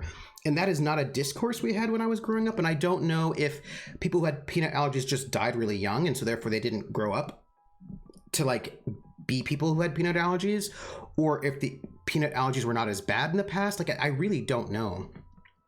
Yeah. I actually don't know the answer to that question. Because people clearly have really bad peanut allergies right now. I don't know if they did in the past but didn't live long enough, or if they didn't. Like, I don't know. Yeah, definitely less kids being told to tough it up and be a man with their throat swells from a peanut allergy. Also, that we seem to think that moving is normal and typical could be contributing that. Yeah. I remember hay fever being a thing lots of folks called allergies even when I was young. That's true. I would have died when I was 5 without Benadryl being on hand. See, maybe what happens is people just died more in the past, right? Which could be a thing. And Bargowan's like, that's me. Trooper's talking about me. I had sudden severe allergic reaction that caused an asthma attack in my throat to swell shut with hives. Maybe the peanuts are just trying harder. Yeah, so clearly something is different, but I don't know what is different. And I think that's interesting. If you're just going to be a wicked witch. Yeah. I have a favorite poem for this kind of day. I'm ready for it, Willow. Life's a bitch and then you die. It's not a poem. It's a saying. Isn't that the plot of The Happening? Oh, I haven't seen The Happening. But it is the plot of, well, sort of is the plot of Safe. Fuck the world. Let's get high. Okay, now it's a poem. Now it's a poem. I'm sure it's a conflux of like, yeah, I'm sure it is too. I'm sure it's like a conflux of a whole bunch of factors, right? That it's a bunch of things all together. Pardon me, I'm mowing through some Halloween discounted Reese's peanut butter cups, not trying to kill them. Ooh. That's just what someone with your powers needs of you psychedelics, right? I also know that like we tend to take a lot of antibiotics in the US, a lot more than they do in Europe, so I wonder if that's a thing. Like, I don't know. Probably not. I guess. Now me, on the other hand, well, no danger in giving me a little catnip, right? Hey, hello, Valtiel, 1493. Yeah, I was also thinking about how, like, now, at least in the circles that I run in, it's not common to wear perfume or cologne anymore because of allergies. But, like, back in the day, people were, like, bathing in Polo and Dracar Noir and Lady Stetson and Red. Like, there was just a lot more people wearing perfumes and colognes in the 90s, let's say. But now, like, I don't really know anyone who wears perfumes or colognes. So it's interesting to me, right? The ways in which our behavior, our social behavior has changed. I just think that's interesting. I remember seeing somewhere that a bunch of allergies were due to somebody thinking oak trees looked really nice and planting a lot of those in the city. Oh, that's interesting. Voiceover sounds weird in this game. Hey, I know NRW. Yeah, I'm glad that era was over. It was oak or something? Yeah, it feels like it cuts to it. Back in the day, you just dump literal poison on your face every day. If I've got to be sober, so do you. Yeah, it doesn't. That didn't seem like it no fun. Didn't seem like that cut it off too early. Ooh. Lydia, what are you doing here? Oh, interesting. Back in the day, you just dump literal poison in your face. I wear perfume, but now it's tiny amounts. I mean, I actually quite like cologne. I just don't. And I have cologne. I'm pointing over there. That's where my bathroom is, where I keep my cologne. I just never wear it anymore. And it's weird because I think about this, right? Like I think about the ways in which we have changed our behavior quite a lot in the last 20 years is all I'm saying. And that's interesting. It's interesting. Another part is that most of our landscape trees are male trees because they didn't want to have to sweep up seed pods of the female trees. Oh, that's interesting. Beetlewind says, so allergies might simply be due to more exposure to stuff we might be allergic to. Like, I'm allergic to pineapples. 100 years ago, I'd still likely be allergic to them, but when would I ever see a pineapple? Oh, that's a good point as well. Is it because you never leave the house? You're responsible. I also never leave the house. That is true, embargo, and I never leave the house. But I also don't. I also just don't wear. I mean, I used to wear cologne, but I don't wear cologne much anymore. I mean, I wear aftershave, but except that I have a beard, so it's not much aftershaves. I wear a bit of aftershave every now and then, but not a lot. And just right. And that wasn't the case in the 90s. Like I remember, like you'd go out and you'd put on. I wore Dracar, and my mom always wore like Shiseido, this Zen by Shiseido, which is great perfume, and Same as you, of course. You know. Just wanted to check in on Avery. So it's interesting to me. Yeah, Dracar Noir was like see, Barantor, you're old enough, you know. That was the cologne. And actually, I think I still have some Dracar Noir. And I love that cologne. I think it's great. I just almost never wear it. Beetlewind said, I had to switch to dry cologne because something in the liquid stuff caused mad razor bump style on my neck. Oh, it's still around. I like it. It's spicy. I like a good sort of I like a cologne that's spicy. I don't really, there's some that are like leathery, and I don't really want a leathery or a soapy cologne or a super floral cologne. I kind of like a spicy cologne. That I like. Avery's my friend, not yours. Willow, behave. Why are you really here? Come on, Willow. Do you really have to attach some nefarious agenda to everything I do, Willow? Thank you. Come on, Willow, be polite. First, you say my bank is evil. Now you think I can't have a simple visit with a friend without having some ulterior motive? Dracar Noir, it was always the one that first went in the cologne sample packs you get for Christmas. It's true. That saddle soap, yeah. The saddle soap and sandalwood thing is not really my smell.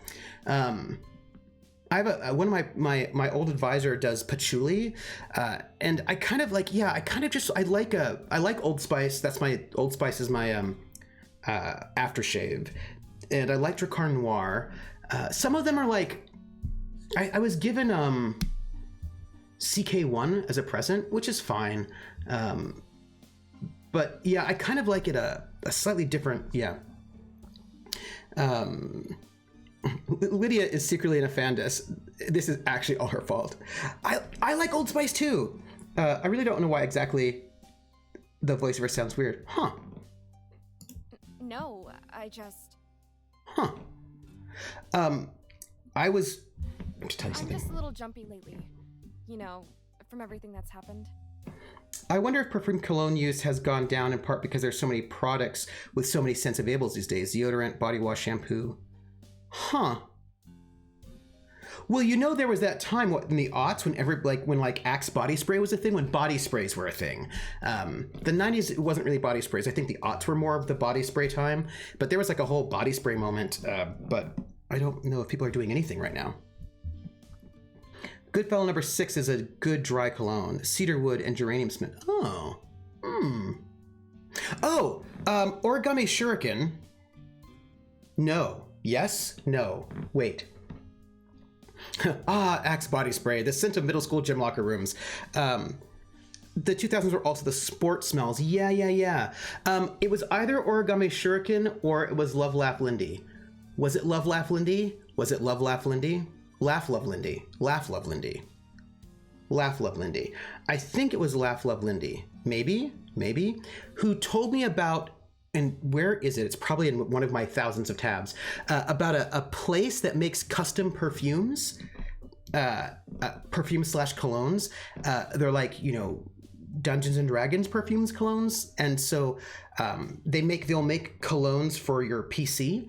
And so she went and she made as a gift she gave a custom cologne to each of her players for their PC. Like, she would describe who the PC was and what they were about and what they were like, and then the person who makes the scents made a custom perfume for each of the PCs, and I thought that was really cool.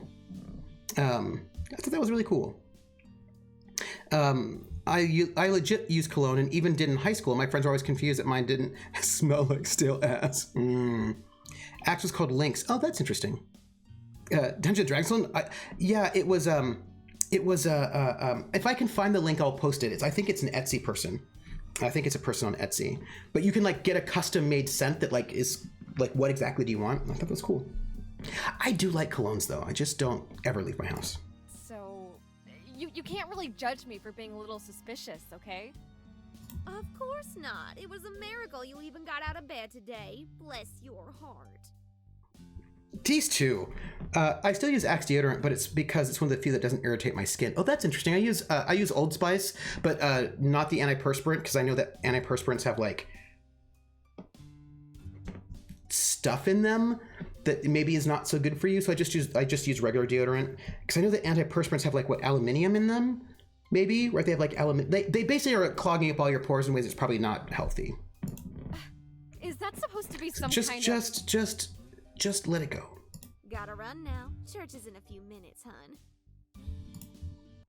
Okay, first things first. What the hell was Lydia doing in your room? Willow, you need to relax. I mean, these two are just shitty. They really, really are. Lydia, I'm giving you the distorted Simon Cowell. I know what bless your heart means. Wishing me a speedy recovery? Why? The world doesn't make sense anymore. Fuck. Do I really owe Lydia an apology? I think it probably wouldn't be bad for you to give her an apology. Oh, and... Yes? And what? Yes? She brought over a form to sign from the bank. Liability thing, she said. I see. That's weird, though. Let me see that. My current go-to is very sexy for men, total false advertising, but it's a really nice scent. You're making me miss perfumes. Throw the flowers at him, Willow. My current fave is Bless Your Heart and the Space Where Your Brain Should Be. Do you know, can I just tell you, when I was a kid, I went to a sci-fi convention. It was like a Creation Con, which was like Star Trek, Doctor Who, Star Wars sci-fi convention. And I actually went there multiple times. I went there, 3 or 4 times when we lived in San Francisco. And my mom would go with me because I was like 13, 12, 14. Anyway, I got to meet Nichelle Nichols while I was there because she was at a panel, and then we saw her walking through the convention space, and we went up to her, said hi, and that was amazing. And she gave me the biggest hug, and I have to tell you, 1, her hug was amazing, and 2, she wore this really cool perfume, and she just smelled so nice. She smelled so nice is what I'm trying to tell you. And she was just so kind. It can be nice. It is often not so nice. Agreement to forgo claims of compensation? Oh, I knew it! I knew it! She came in here and forced her pen into the hand of an injured man and... No, Willow, none of that is right. Tell me more. I signed it of my own free will, okay? Why did you sign it? What? Why? It wasn't their fault they had a robbery, was it? It's fair. I guess. It's fair. I guess not. It was probably mine. Willow. Bless Your Heart reminded me of my favorite "you won't get this insult." I told one of my coworkers, "You just disproved evolution and intelligent design." Impressive. You look a little tired, Willow. Did you get a good sleep? Probably not. Did I get a good sleep? Who cares? Willow. Well, I care. See the bank because it was robbed with allergy flower guns. Willow is looking for something or someone to be mad at. Like, yeah, she clearly is, like, she's in that angsty space where she's like angry a lot, Well, I wasn't the one who almost died. I think that I mean, I don't know, but it seems to me that she is a person who deals with her insecurities and pain and sorrow and all that with anger. Right? Like, I like to think that there are people who are they're like blue people and red people. And I mean, you could be somewhere in the middle. Of course, it's a spectrum. It's not a binary. And I'm a blue person and my sister is a red person. Yeah, no, that is a great hand. Like all the hands are really, really good. Like her hand is good. His hand is good. His hand is really good. Like the hands are really, really good. So I'm more of a blue person and my sister's more of a red person. Willow's totally a riot girl and therefore mad at the world. Completely. And so, like, I think of blue people as that when a bad thing happens, their response is to sort of get sad about it. They're more melancholic. Oh, I think that in the ancient Prax would know. I don't think it is melancholic. It might be. And my sister's more choleric, right? So red people tend to get angry. They tend to externalize and get angry and lash out at others. And then blue people tend to like internalize and lash out at themselves. It's not phlegmatic, is it? Is it melancholic? What are the humors? Willow's basically B from Night in the Woods if she went to college. Oh, yeah. Look, I feel like phlegmatic is when you're slow, but it actually might be phlegmatic. Phlegmatic. Yeah, choleric is the anger one. No, phlegmatic is being unemotional and calm. Yeah, no, it's melancholic. So the 4 types of, the 4 temperaments are sanguine, choleric, melancholic, and phlegmatic. Good. Right. So, yes.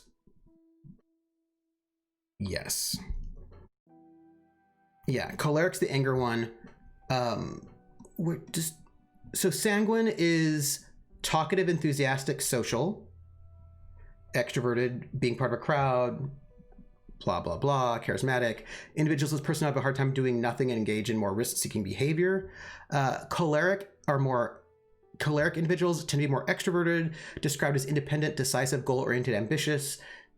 These combined with their dominant result-oriented outlook makes them natural leaders. In Greek, medieval, and Renaissance thought they were also violent, vengeful, and short-tempered.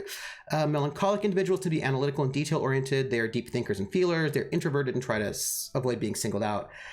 Self-reliant individuals who are thoughtful, reserved, anxious, strive for perfection in themselves and their surroundings. Phlegmatic individuals tend to be relaxed, peaceful, quiet, and easygoing, sympathetic, and care about others. They try to hide their emotions. Phlegmatic individuals are good at generalizing ideas or problems to the world and making compromises. Yeah, so phlegmatic is like stoic, right? Yes. There are all these different ways of thinking about this, though. Galen did this. I wish Prax were here because Prax would say all the things right now. It's what she would say. Anyway. You don't have to make it sound so dramatic. So, you got a clean bill of health then? Liver? Yeah, I'm fine. He's not telling you the truth. I knew you'd pull through. I feel like he's not telling you the truth. Hey, why do you look like that? See? I can say all the things. All the things, see? Look like what? I know that face, Avery. See? Spill. Yep, see? Hey, Crit Twitch! Willow. They're saying the problem with my liver wasn't from the drugs. Oh. They're saying I have fetal alcohol syndrome. Oh. Hey, thank you, Crit Twitch.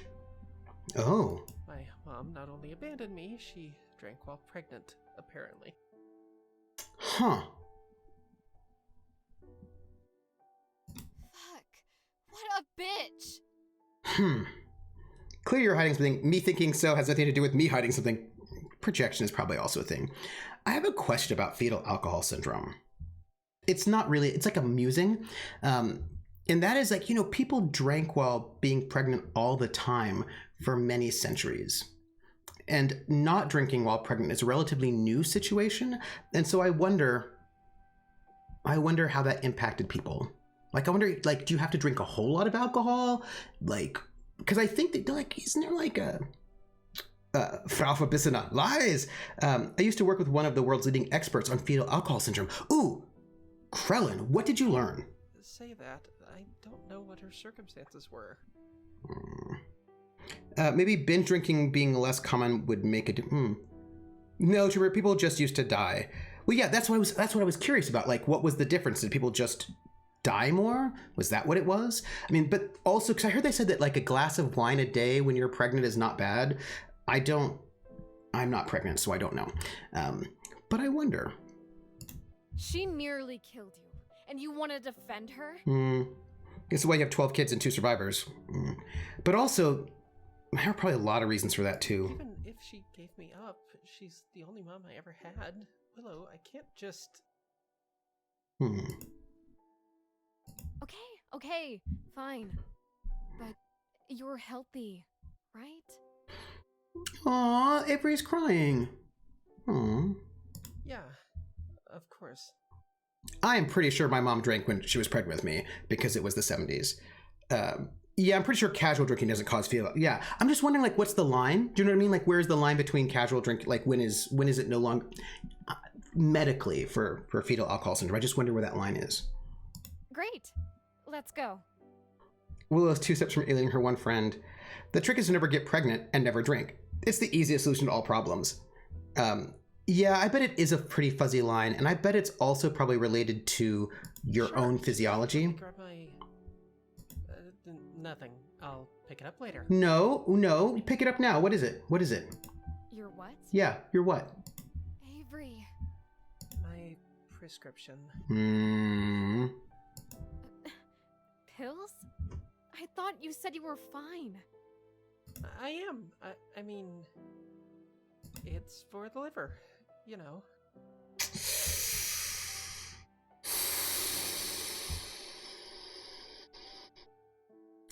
I actually think that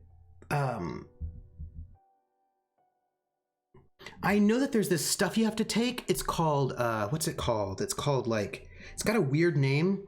If you've got liver damage, it's like, it's got some really weird name, and it's like a liquid that you have to drink that helps flush toxins out of your system, and apparently it tastes very, very gross. Oh, right. Someone once called this part of the game the American healthcare simulator. So, after you take the pills, you'll be all better? I don't think that's how liver damage works. Yeah, of course. That's not how... I wish I could remember what it was called. Totally. Both, yeah, it had this really weird name. Lactulose? I think that's it, right? Lactulose, is that it? Also, mostly what I learned from working with Dr. Kodai is that being an expert in one field does not make you an expert in everything, and that is true. That is true. Yeah, I think it's lactulose, Atomica, and apparently it's like really gross tasting. Well, even with the pills, they said I might run into problems later down the line. People with my kind of damage don't usually live past 50. Okay, so that was bad. I'll give you my liver. It's not how that works. See, this is why I didn't want to talk about it. It's like Sambuca mixed with trading card bubble gum with the viscosity of milk. Yes. Both my mom and my dad had to, both of my parents had to take it, but I also was not in the same part of the country. So I didn't have to, but like, and apparently it's super gross.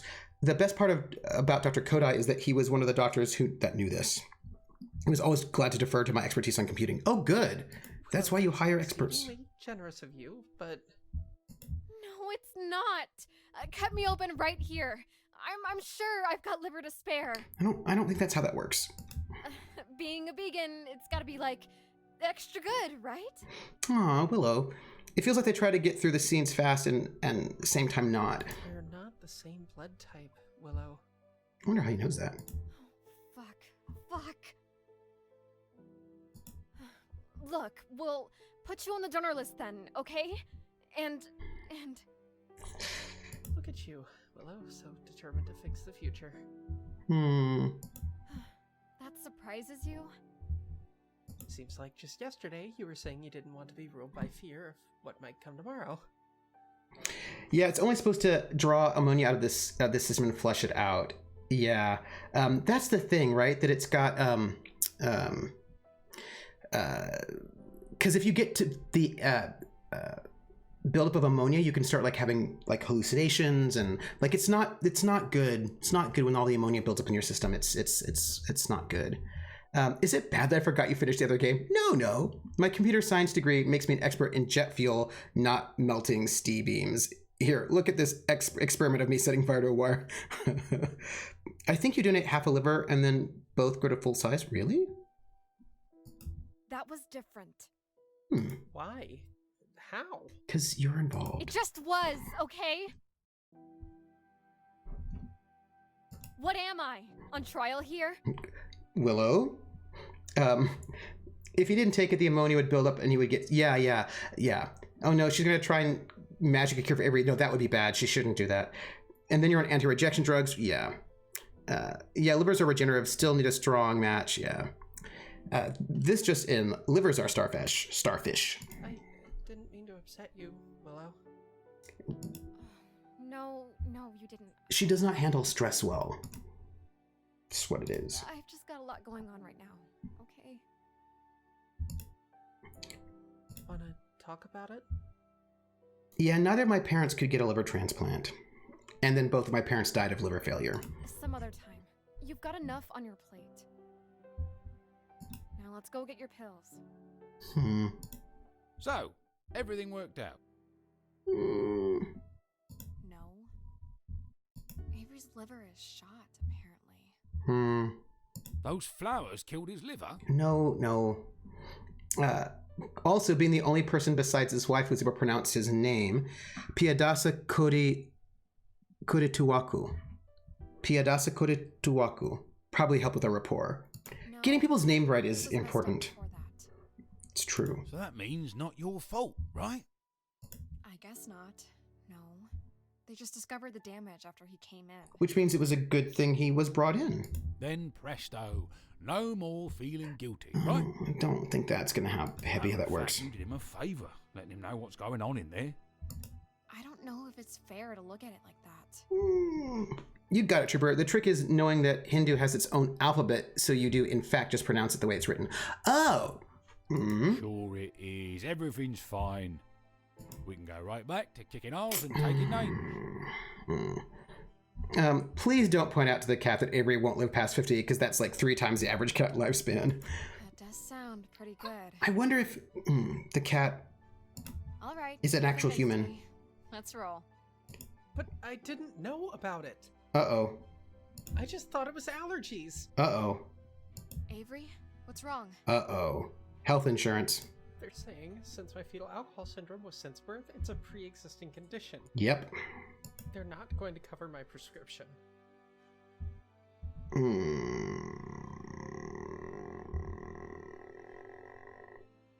They're not? Oh, those blood-sucking capitalist scum. Can you afford it? Probably not. Oh, yeah, sure. Avery, don't lie. Don't lie. Livers help filter stuff, but things like alcohol can turn it into Swiss cheese. Most modern drugs tend to do damage to the liver. Being very overweight, especially for men, the internal fat can invade the liver and do damage. So be super healthy and you can still have liver problems. It's true. It's true. Yeah. Well, that's a relief. How much? I agree, Krellin. A little higher than my rent. Then how can you possibly afford it? I just didn't want you to have to worry. Willow, this isn't your problem to fix. Come on. Oh, yes it is. Tanya said I've got the power to stop suffering. And I've got to find a way to responsibly use it. I don't know, Willow. Looks like insurance pulled up fast. Yeah. If I used my powers, maybe I could just heal Avery's liver completely. Then he wouldn't need the pills or the transplant. But using my powers is always risky. Yeah. Especially such a big spell. Yeah. My brother's on a ton of anticonvulsants and other stuff, and his liver is pretty shot. Yeah, there's like there's a lot. Like you have to Yeah. And like livers are important. What about a smaller spell? I could try to change the information on the insurance form. That's technically stealing, but fuck those insurance bastards. They ought to cover him. Totally. Or maybe I just don't use my powers at all. I could ask Avery to move in with me. Then he wouldn't need to pay rent, and he could afford the pills. No. We're going to change the insurance form. Like, this is what we're going to do. It's called FAST now because it's recognized as being a spectrum of disorders, not just one. Oh. Huh. Avery, get a job in the UK quick. Willow, I tried to heal his liver, but I accidentally replaced it with a small demon. Right, so here's what I'm thinking. We're not going to heal Avery because that feels too big. That feels like a super big thing that will probably not be good. Like there's probably some kind of really bad downside to healing Avery is what I'm thinking. I just feel like if you do the heal Avery route, that's too big. Also, I would feel more comfortable doing heal Avery magic if I had a medical background so I knew what a healthy liver looked like. I just feel like doing the heal Avery seems not wise. Yeah. 3 months later, Willow being sent to jail for fraud. I don't know what happened. Well, but he didn't do it. Well, I mean, I could ask him to move in, but if I ask him to move in, he still has to pay all of this money. If it works with the healing, then it might help Willow not be so stressed.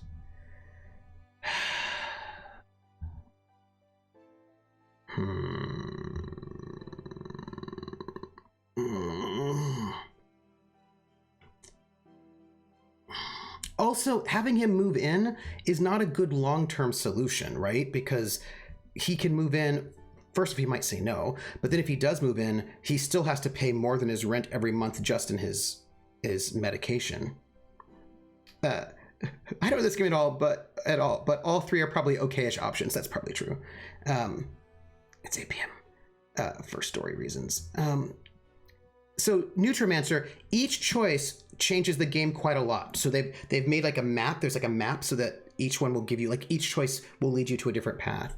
If you heal them, there's going to be liver monsters running down Main Street, killing everyone. You know it. Like, what if they do? Yeah.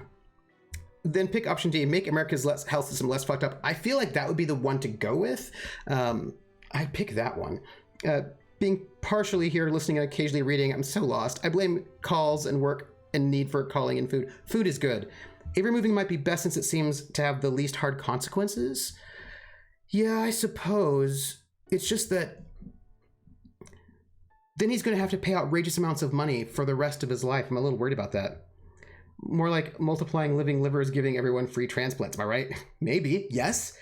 I just worry that this is, like, we're probably not going to live together for the rest of our lives. You know what I mean? He's probably getting student loans because we're in college. He's probably getting student loans. And I'm concerned that those student loans are like, I'm a little worried.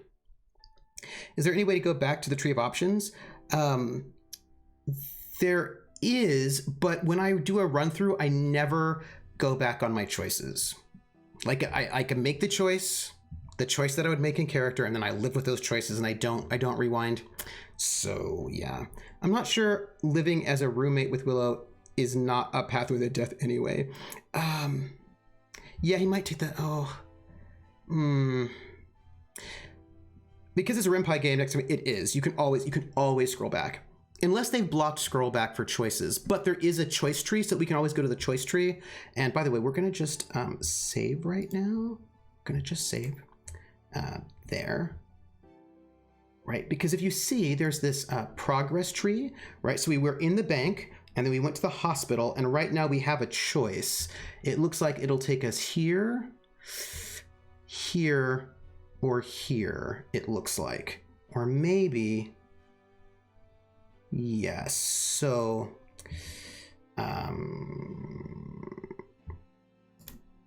yeah, so actually, I wonder if I can just return. I wonder if I can do that. I'm going to see. Return? Yeah, okay. Yeah, but maybe we should use our magic. Unless there's like an instant death rewinding all the way here. Yeah. So yeah, next screen, isn't that cool? I'm agonizing. So the question is, what do we think? What do we think that she would do? You know what? I think we should just go, I think we're gonna go super bold and just heal Avery because it is a super bad choice. But I feel like she really loves Avery. I feel like she's got some kind of guilt thing going on, and I think we're gonna do that. Avery's sick. And even with those pills, he's still going to be sick. I can't just let that be. I think this is like maybe not. Help him. Yeah. Let's fix that liver. Okay. Well, yeah. Okay.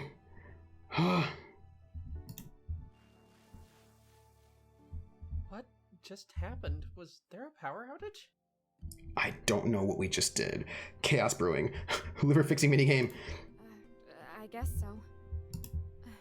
Look, Avery. Before you get those pills, think you can get that liver of yours tested again? Doesn't hurt to get a second opinion, right?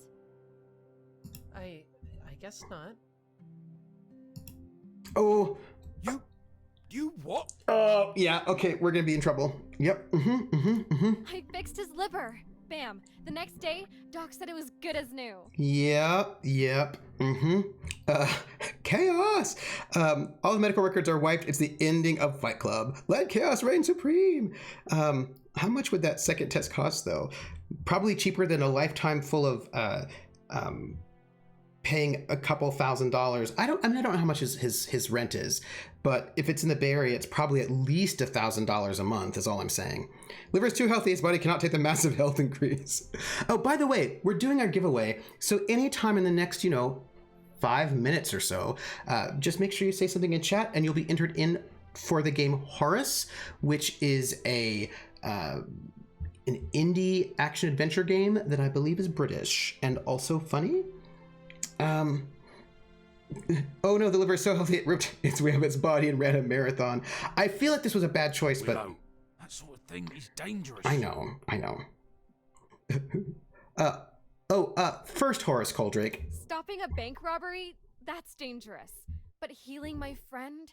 Shadow, what's the worst that could happen? All that happened was a little power surge. The worst that could happen is that like 14 people die of liver explosions. Hey, Dark Raven, how are you? Damn, Willow, Gina. you might not want to get the paper today. Okay. Here we go. Here's where it is. Here's the cost. Here it is. Why? Are we not Yep. visiting Tanya? Yep. Here we go. I'll check anyway. This is the bad part. Just a little power surge in a hospital. Yeah. Oh, she didn't say that line. That is asking me. Yeah. Yep. Okay. Let me... This is the bad part. Willow, wait! What? Yep. Electrical surge fries hospital respirators, 10 dead. An unexplained electrical surge at the local hospital burned through circuit breakers and fried the respiratory machines, leading to the death of 10 patients. All the deceased were in comas and relied on the machines for respiration.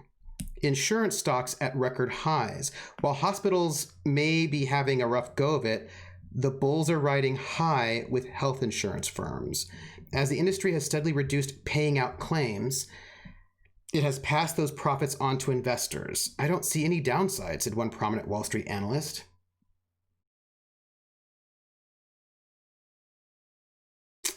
Yep.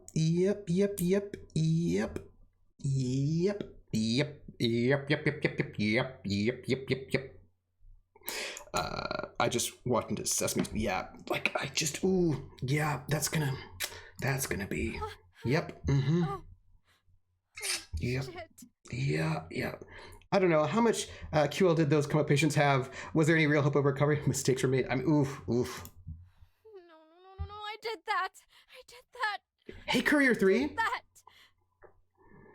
Oh, yeah. 10 dead, but one friend lives. I'm happy with this trolley problem result. Oof. But were they the kind of comatose that are on induced comas, or are we talking 80-year comas and I'm gonna... Yep. I suspected something like that was going to happen. She's going to vomit. I suspected something like that was going to happen, but I also felt like she was in a bit of a panic and she would do it anyway, you know? Come on, let's get you home. Yeah. Bad times, people. Says they were all in comas. It's possible, Willow. None of them would have ever recovered. You don't know that. Oh, I like the tears.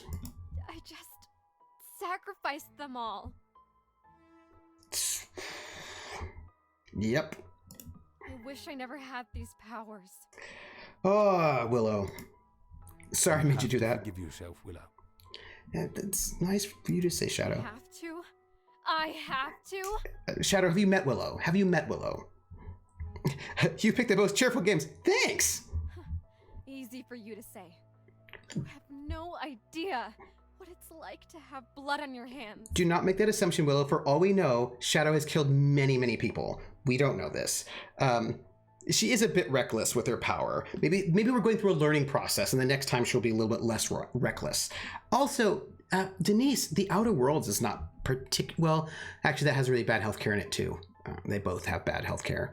Yeah, he's a cat. He's killed how many things? Actually, I do. Yep. She should use her magic to make her magic go away. Then the cost will be that everyone else gets magic and uses. Then the cost multiplies and the world explodes. Cats are super murdery, by the way. Super murdery. Wait.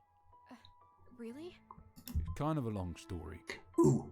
You know, after the big fires in Australia, apparently cats were a huge problem because there's like all these feral cats and they would just go around murdering animals that were weakened because of the fire, not to eat them, just because they wanted to. So there were all these cats just like murderizing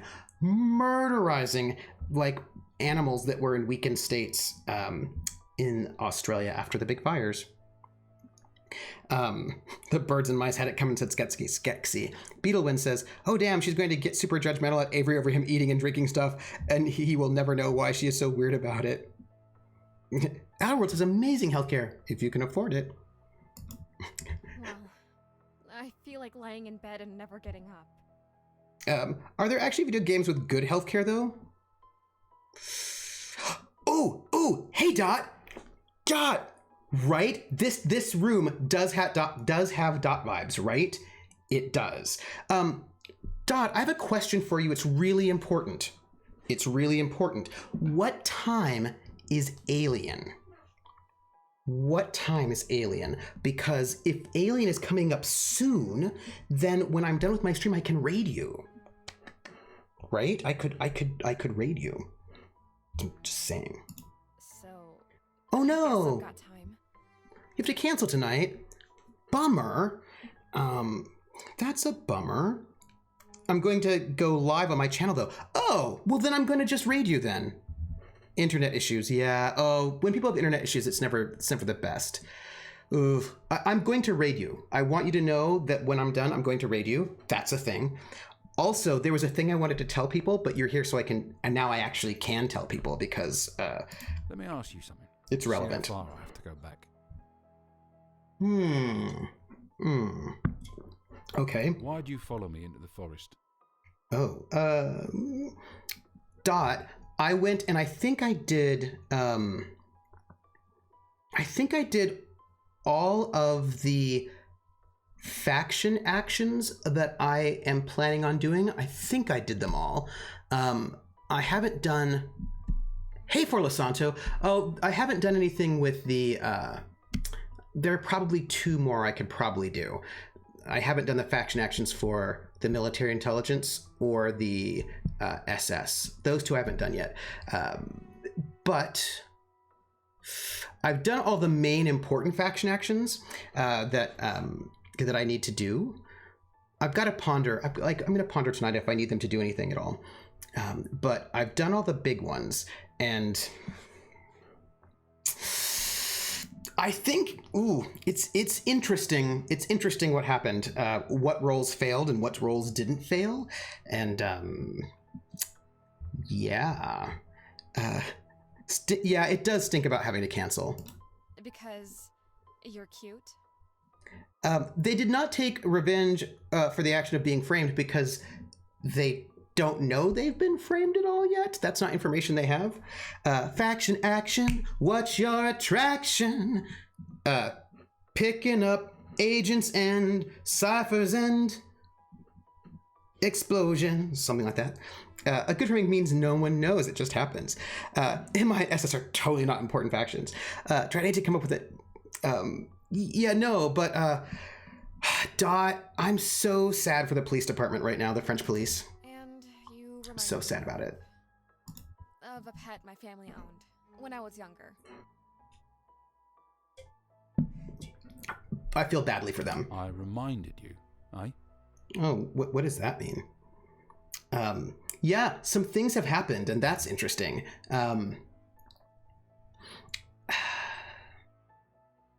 Yeah. You know how, hey, does the bleeding C&D symbol have a specific meaning, or is it just cool? C&D?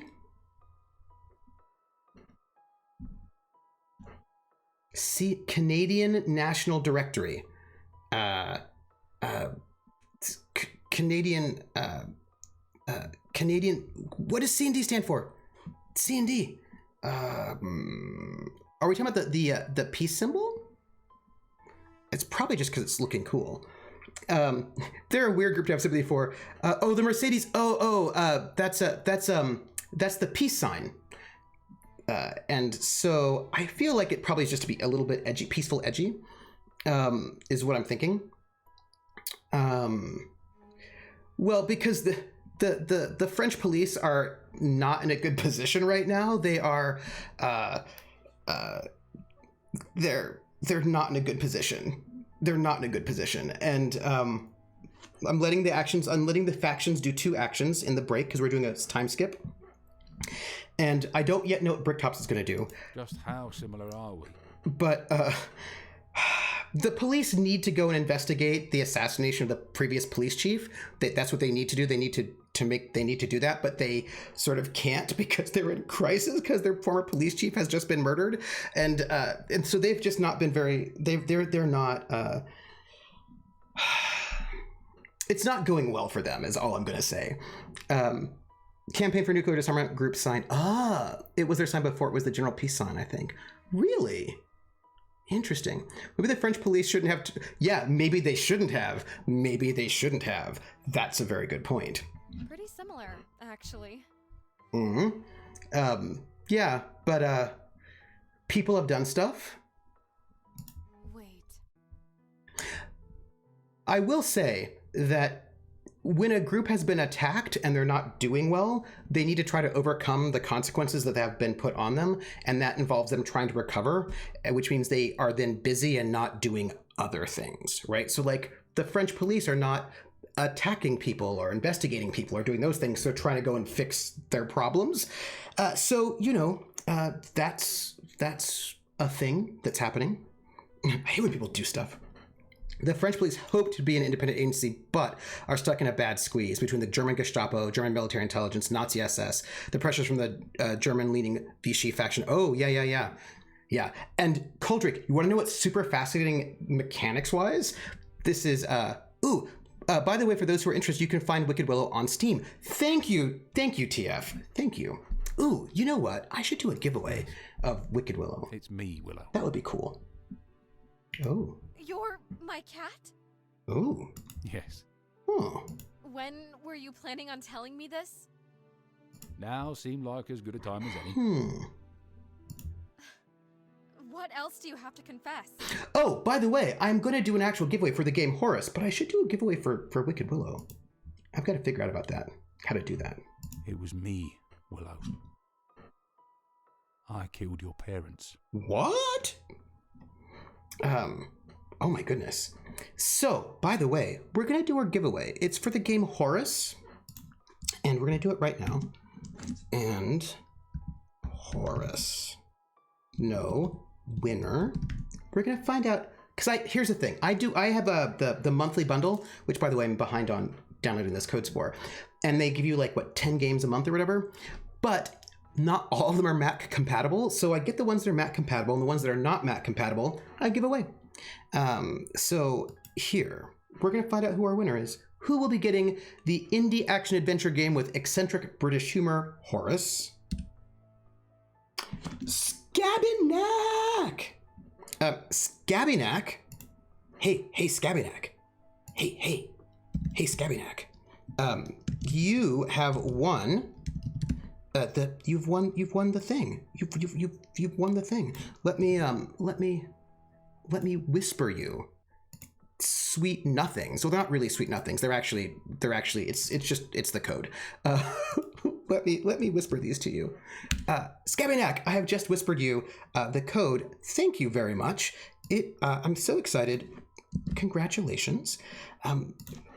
Yay. Excellent. All right. So, hey, says Beetle Lens. So I know you're feeling bad about killing all those people. So let me tell you a hilarious story about the time I killed your parents.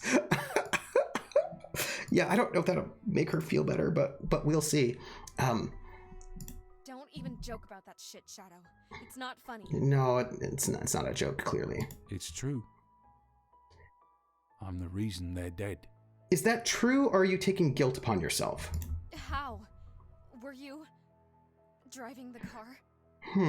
Nah. So? Tanya wanted me to find you, to help you. But? There was a magic mix-up. There always is, right? And I ended up meeting you in the wrong place at the wrong time. But I knew you were special. So I stayed close, to keep an eye on you. Then, your mum got sick. And Tanya always says don't interfere with the natural order. So you used magic. I knew it was wrong, but you see, I got this magic potion from Tanya's shop, and What kind of potion? A healing potion. Mm-hmm. Wait a minute. That's why my mom got better? You? Okay, but then... Yes, which means I'm also the reason I took that trip to Hawaii. Right, I see. If it wasn't for me, your father would still be alive at least. I don't know about that one. You're making assumptions about causality that I don't know if you can make. I messed with the natural order of things, Willow. I don't know. I'm skeptical about this. So look, they took two actions and to try to, because they're the French police right now are in chaos in the game, and they took two actions to try to build up, build themselves up so they can do this. And for the first one, they needed to rely on their ally contact with the SS to get help, and then for the second one, they had to get a bonus from German High Command so they could actually get through those roles without it failing terribly.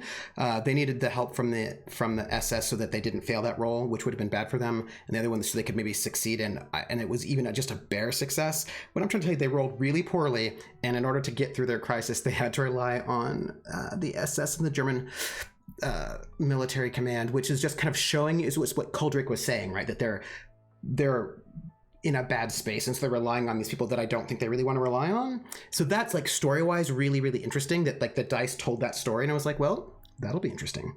And your family paid the price. Yeah, that's some big leaps in logic, yeah.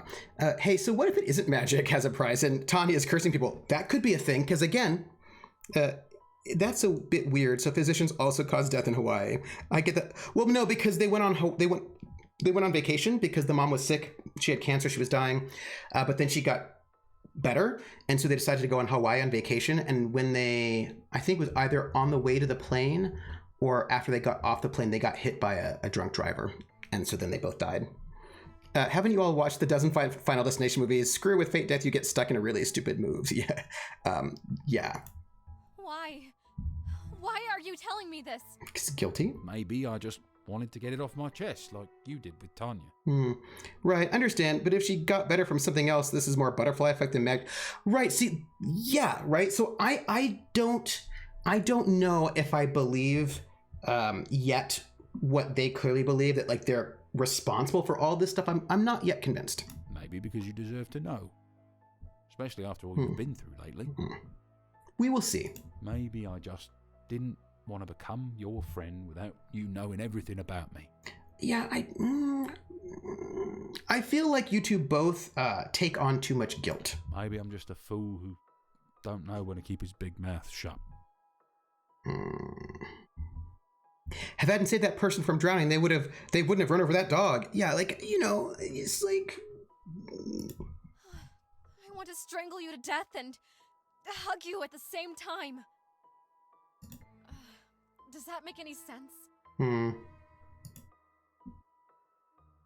Yeah. That's how I feel about you half the time. Thanks for making me smile. A time-traveling cat. Now, if I hadn't pushed that dog out the way of the truck, then I would have mauled that kid. You aren't responsible, Shadow. Not any more than I am. Thank you. Somebody's speaking sense. I could have driven them to the airport, you know? You don't know how many times I thought about that.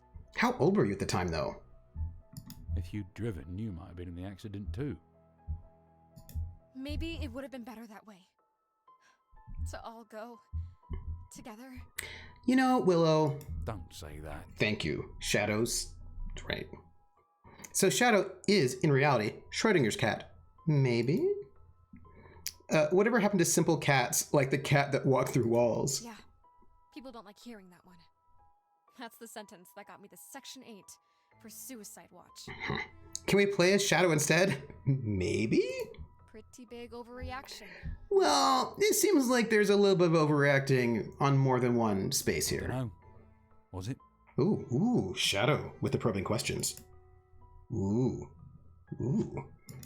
Yeah, it was. All right. Okay. Oh, cat people. Beetle wins. Which cat people? The one with Nastasia Kinski from like the 80s or the one from the 60s? When I'm sad, I don't want to die, Shadow. I just want to not have to feel anything anymore. It's a nice shift in music. I mean, everything is meaningless. I accept that, so why does it still hurt so fucking bad? If it hurts, then it's not meaningless. Maybe everything isn't meaningless. What'd we do that bank job for?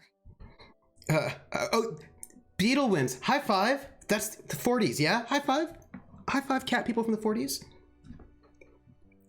I like some good old... We didn't save anybody's home, did we? Yeah, cat people from the 40s. There's like one from the 40s and like one from the 60s, right?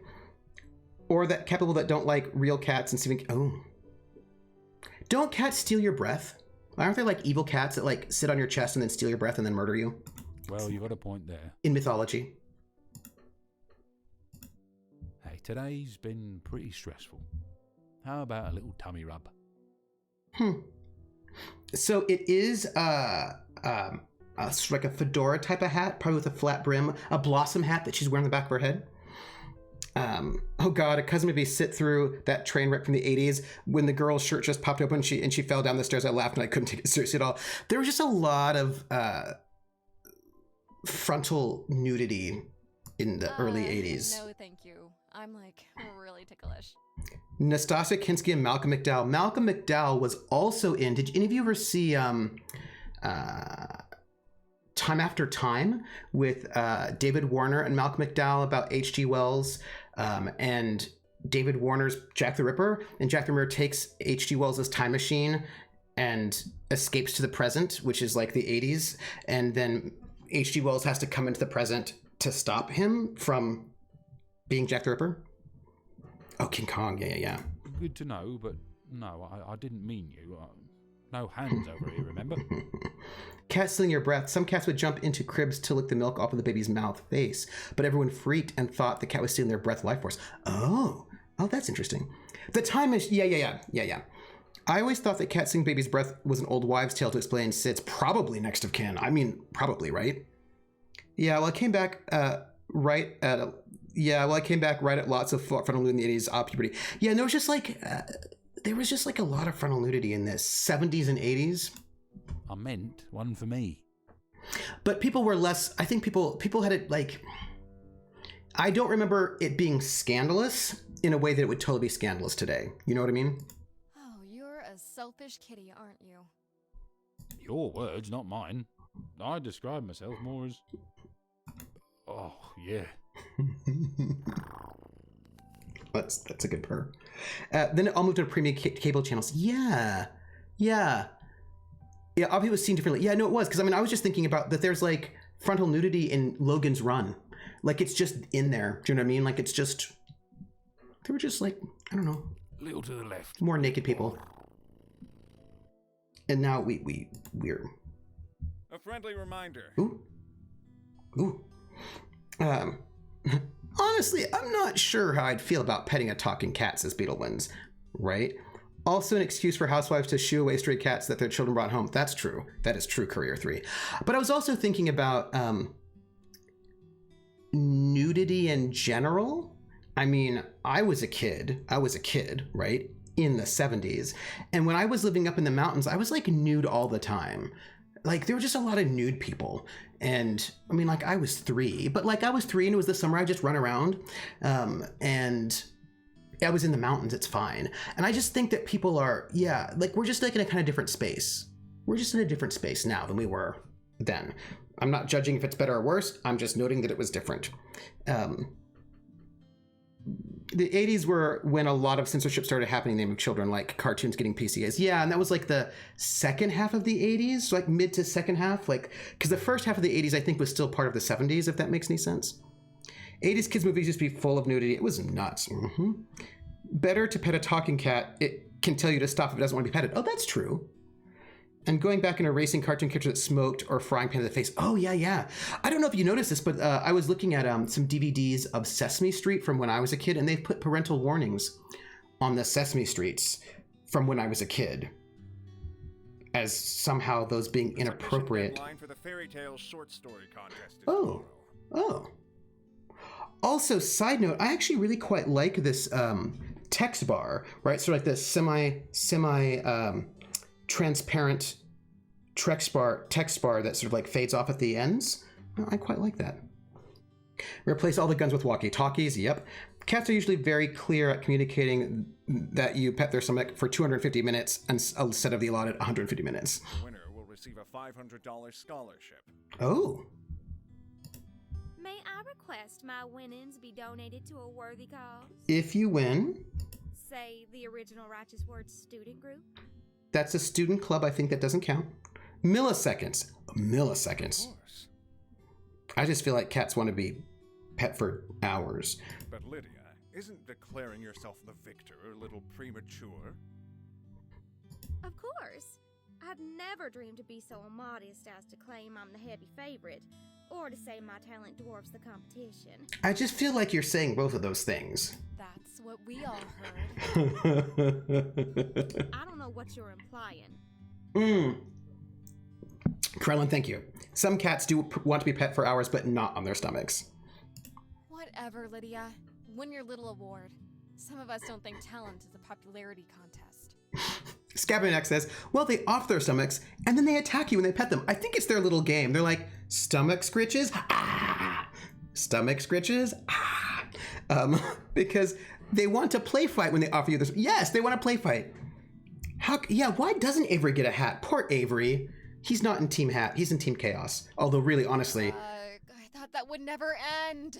Lydia just thinks she's God's gift, huh? Oh, she's so boring. Is she at a religious college? Is it? No. She's not at religious college. She's just wearing it because it's ironic. She wears it ironically because she's a 90s riot girl, is what that is. When a cat attacks you for scritching their stomach, it's because you violated their trust. They're showing their ability for trust, not necessarily for scritches. I used to crack people up when I pet my cat Chance. He would latch on when I rubbed his belly, and I could just pick him up by his stomach and move him wherever because he just hugged my arm and hand. Yeah, I don't know. I just feel like Willow's talking an awful lot about Lydia. If she's really so boring, then why do you love talking about her so much? That's what I'm saying, Shadow. That's all I'm saying. I'm just saying. There's just like a lot of talking about Lydia going on. My cat does like to make scritches, but I know better. I'll take the safe pets, thanks. Okay, I'm not going to dignify that with a response. I'm just saying. Sounds like you just did. Yeah, Shadow. Shadow calling it out. Are you trying to make me angry? No, but speaking of angry women, Yes? time to go see Tanya. Yeah.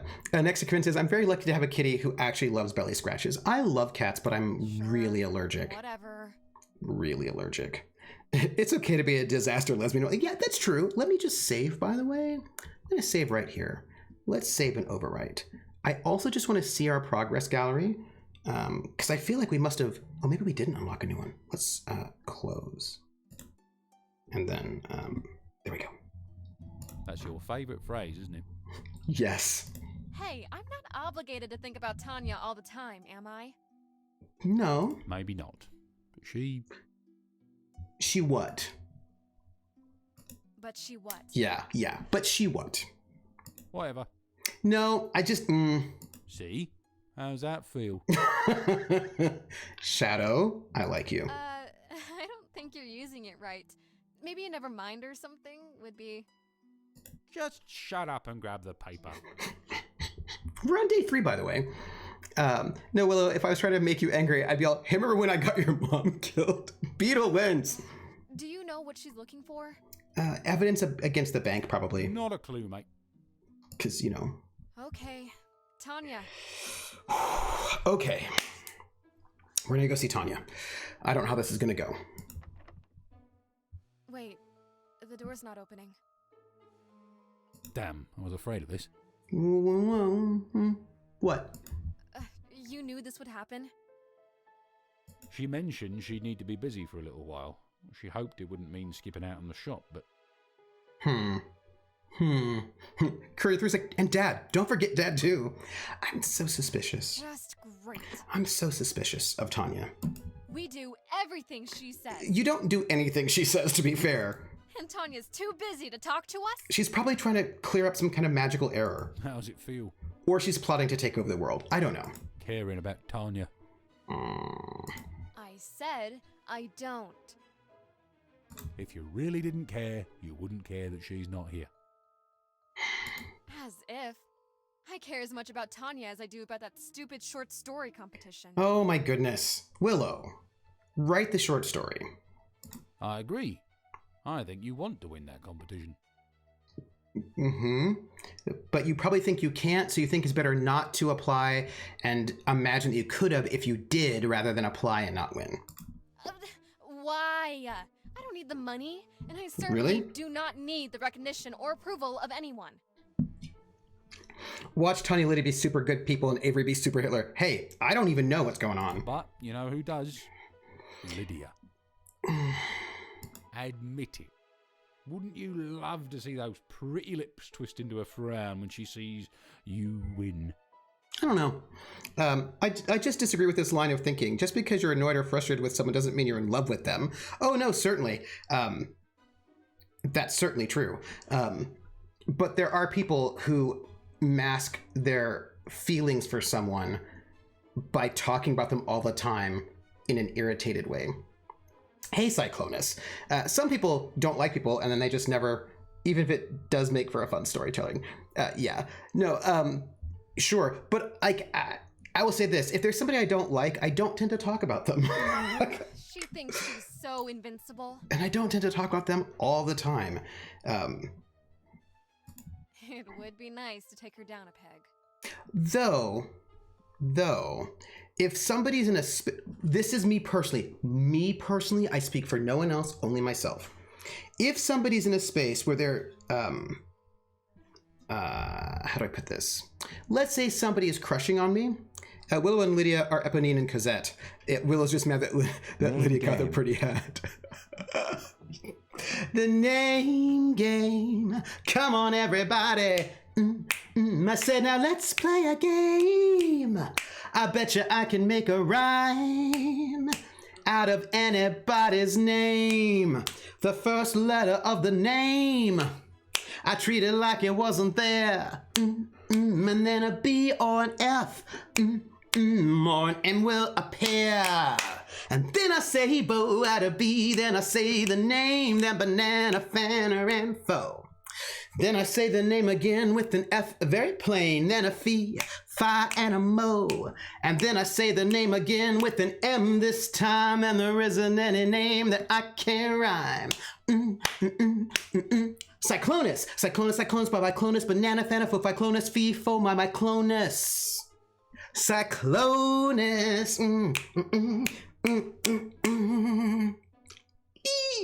Thank you for that resub, Cyclonus. Thank you very much.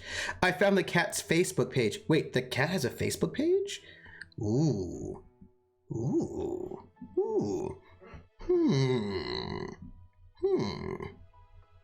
I'm just going to say that if somebody's in a space where in order to express their interest in me, they insult me all the time, I'm not going to be interested in dating them. That's just me. Everyone else can do their thing. But if people are mean to me because they cannot deal with their feelings, that is an indication to me that they are not ready to date me. That's just how I'm about it. That's how I'm about it. Then let's go home and write. Unless you'd rather just sit here and wait for Tanya to show up. Well, we don't know when she's going to show up. Of course not. First time I've seen you take your studies so seriously. What do you mean? Well, seems just like a few days ago, all it took was a wag of my tail for you to space out in class. Oh, that's fair. That's fair. Hey, you were trying to get my attention. Also fair. If I get your attention again, will you give me some real milk? Probably not. Thank you, Scabby. Look, there are all sorts of people who make all sorts of choices in their romantic lives, and then some of those choices are put into games and movies and books and all of that, and that is fine. I just am not going to engage personally in my personal life. 100%, that's acceptable when you're 12 and stops being so well before you're an adult. Right? Like, I mean, like, some people do that, but I was like, yeah, it's like people who, what's the other one? People who are like super hard to get, people who play hard to get, where they're like, no. And I'm like, okay. Like if you say no, then I'm going to take that as a no, and then I'm going to not ask. So like, yeah, I'm not going to do it. But how will I peacock a neck? I don't know. Yeah, like, again, also, if you peacock a neg, I'm gonna also say no. Like, there's gonna be another one. I was like, nope, that one's a no. But I also know that there's some people who are like, that's their thing. You know what I mean? It's just not the dynamic I'm super excited about. No, I've got to write this. Okay.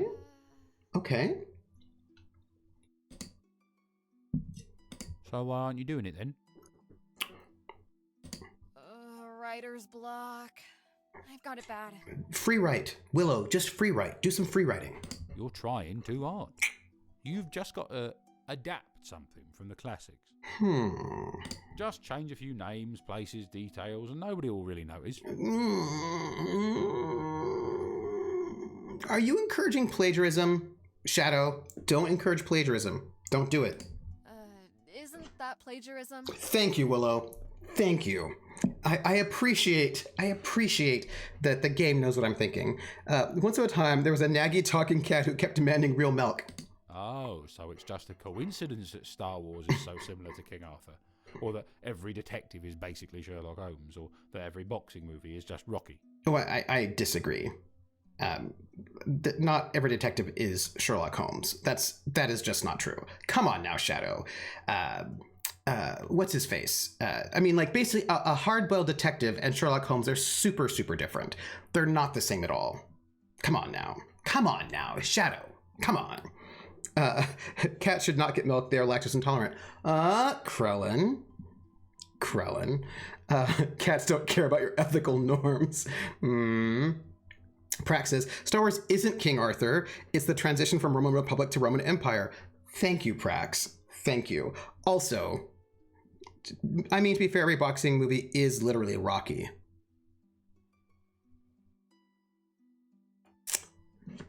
Raging Bull came before Rocky. So the only other one is Raging Beetle wins. Okay, so here we are, all psychically connected. There we go. That's it right there, just on the same train of thought. How do you know so much about movies? Or $1 Million Baby, but that's not really about boxing. Well, I was thinking about, the thing about Sherlock Holmes, right, is that Sherlock Holmes knows everything. And I mean, I'd have to think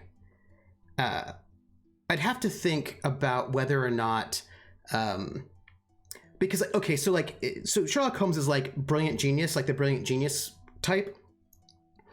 But of course, like Dashiell Hammett, like, Sam Spade, that kind of thing. Mike Hammer is a totally different kind of detective. That's more of like a punch you in the face detective. So I feel like those are totally different types. But the question is, are Agatha Christie's detectives, like, Miss Marple and Hercule Poirot, are they a different type than Sherlock Holmes, or are they fundamentally the same type? I would like chat to answer that question, because I do not know the answer. Yeah, Edgar Allan Poe did write some detective short stories. I think that maybe Edgar Allan Poe wrote the first detective story. Is that true? I think that's true. The other boxing movies are biopics. Yeah. Movie theatres and black cats, remember? I've had more than my share of free time. Fine, I see your point. Murder on the Edgar Allan Poe created a new literary genre when he wrote Murders in the Rue Morgue. Yeah, I thought that he was the first one who sort of created that genre. You haven't? Oh, Agatha Christie's really interesting because they are RPG theory. They're gamist stories. Agatha Christie's stories are gamist stories, in that they're about challenging the reader to try to figure out who did it. So like what she did, Agatha Christie, was that she would actually put all of the clues in the book in this really sort of like complex, weird way. And so then it was about the reader trying to figure out, put the clues together before basically you got to the end of the book. They're fundamentally the same. They both notice tiny details and others miss and use their experience to interpret it. Yeah, so I suppose you could put them in the same. Oh, really? I've read a couple of her stuff, which I enjoy quite a lot. All right. Since I got nothing else, what do you want to rip off? Mysteries were not a new literary form. Poe was the first to introduce a character that solved the mystery by analyzing the facts of the case. In 1846, Poe wrote to a friend about the popularity of what he called his tales of rationation, meaning tales of logical reasoning. Yeah, right. So I think that there's a different. So, for example, with those Agatha Christie's, it was about like a puzzle for the reader to solve, but that's very different. One of the best plagiarisms, Airplane, but that's very different from, say, Columbo, where the audience knows who the killer is. Like that, so that's not the mystery. The mystery is not who killed the person, because the audience knows from the beginning. The drama is, and often actually also Columbo knows who did it pretty early on in the Columbo episode. It's just, how is Columbo going to get the person? So the mystery is not who did it or who done it, as they'd say. The mystery is how will fairy tale is Beauty and the Beast. How will Columbo solve the mystery, even though he knows who did it? I think they bought the rights first. Parodies aren't plagiarism. This is true. Yeah. Huh. But the movie just came out. It'll be a little obvious. The drama is fun. The Columbo's faux fumbling path towards, yes, exactly right. So that's a very different kind of it's a very different kind of detective story. Where does Atlanta Nights fall in this? Really, it is unclear. A couple of things he knows who did a murder, being able to come up with the evidence to prove it. Weird. I see you, scabby neck. Yeah, so I think I suppose Columbo's more of like a psychological thing where it's all about, can he trick you into giving up the evidence, or name game. Do you know what I mean? Like that. Like there's like a different. It's like a battle of wits. The name game. Come on, everybody. I say now, let's play a game. I bet you I can make a rhyme out of anybody's name. The first letter of the name, I treat it like it wasn't there. And then a B or an F. Or an M will appear. And then I say bo at a B. Then I say the name. Then banana, fan, or info. Then I say the name again with an F, very plain. Then a fee, fi, and a mo. And then I say the name again with an M this time. And there isn't any name that I can't rhyme.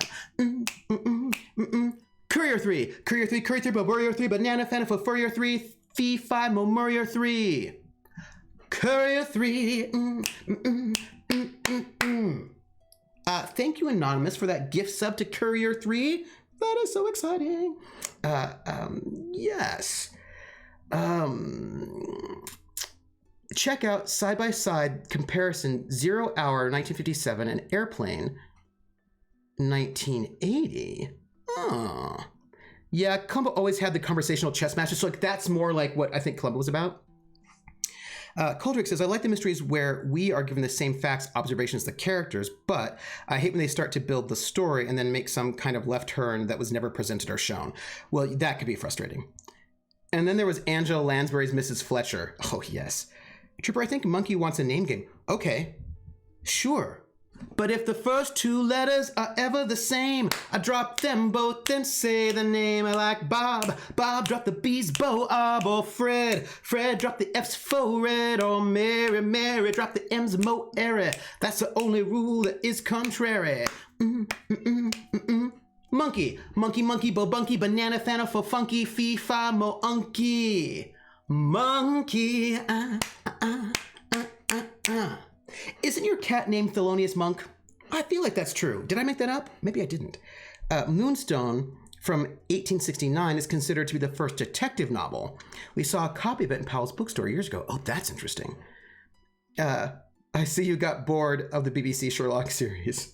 The author is Wilkie Collins. I really want to... I actually also want to read the original Chambers, King in Yellow.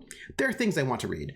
Prax says, may I recommend Fisher's Mysteries is my current favorite period mystery series. Oh yeah, that's set in Australia, right? I never wanted to meet Mrs. Fletcher. I'd have to be killed or suspected of murder. Also, best slow burn ever. I mean, I also need to watch... there are a couple other detective shows I need to watch. How about The Frog Prince? His named Monkey, but his named thus because of Thelonious Monk by 2 degrees of separation. I mean, I guess. Dinah Rigg was in a detective series set in the 20s. And We could do Alice in Wonderland. The Name Game. Come on, everybody. I said, now let's play a game. I bet you I can make a rhyme out of anybody's name. The first letter of the name. I treat it like it wasn't there. And then a B or an F. Or an M will appear. And then I say bo at a B. Then I say the name. Then banana, fanner, and foe. And then I say the name again with an F, very plain. Then a fee, fi, and a mo. And then I say the name again with an M this time. And there isn't any name that I can't rhyme. Dread Pirate Denise. Dread Pirate Denise. Dread Pirate Denise. Bread. Dread Pirate Denise. Dread Pirate Denise. Bread Pirate Denise. Banana Fanafo Fred. Pirate Denise, Fee Fi Mom Red Pirate Denise, Dread Pirate Denise.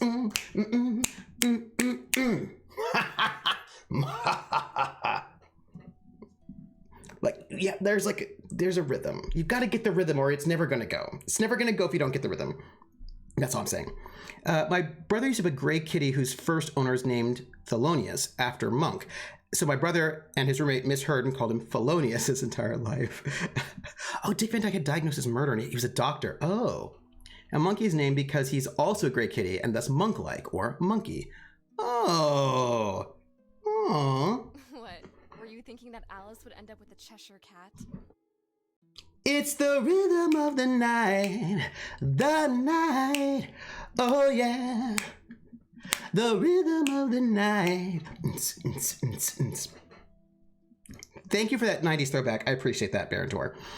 Dread Pirate Denise. I read Moonstone such a long time ago, and I was recently trying to recall the title. Thank you for bringing it back to me. Oh, yeah, that's right. Tom Bosley was the priest one. Willow the Psychic strikes again. You're on fire. I love that song. But even I can recognize a pattern. There was something else though. It was I want to read the Chambers, the Yellow King, the first, right, I think that's actually before Lovecraft. And what pattern would that be? Around the same time.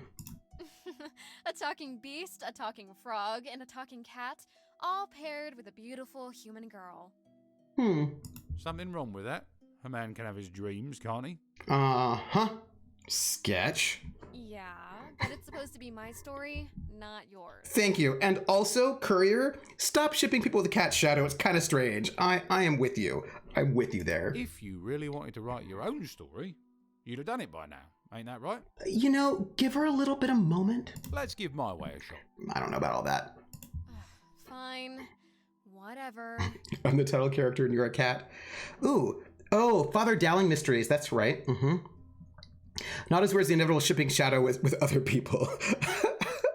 I was thinking about, there was also, I'll just tell you a thing in a second. That's more like it. I'll tell you a thing in a second.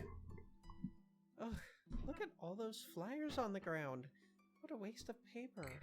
So here's the thing that I thought was really interesting was that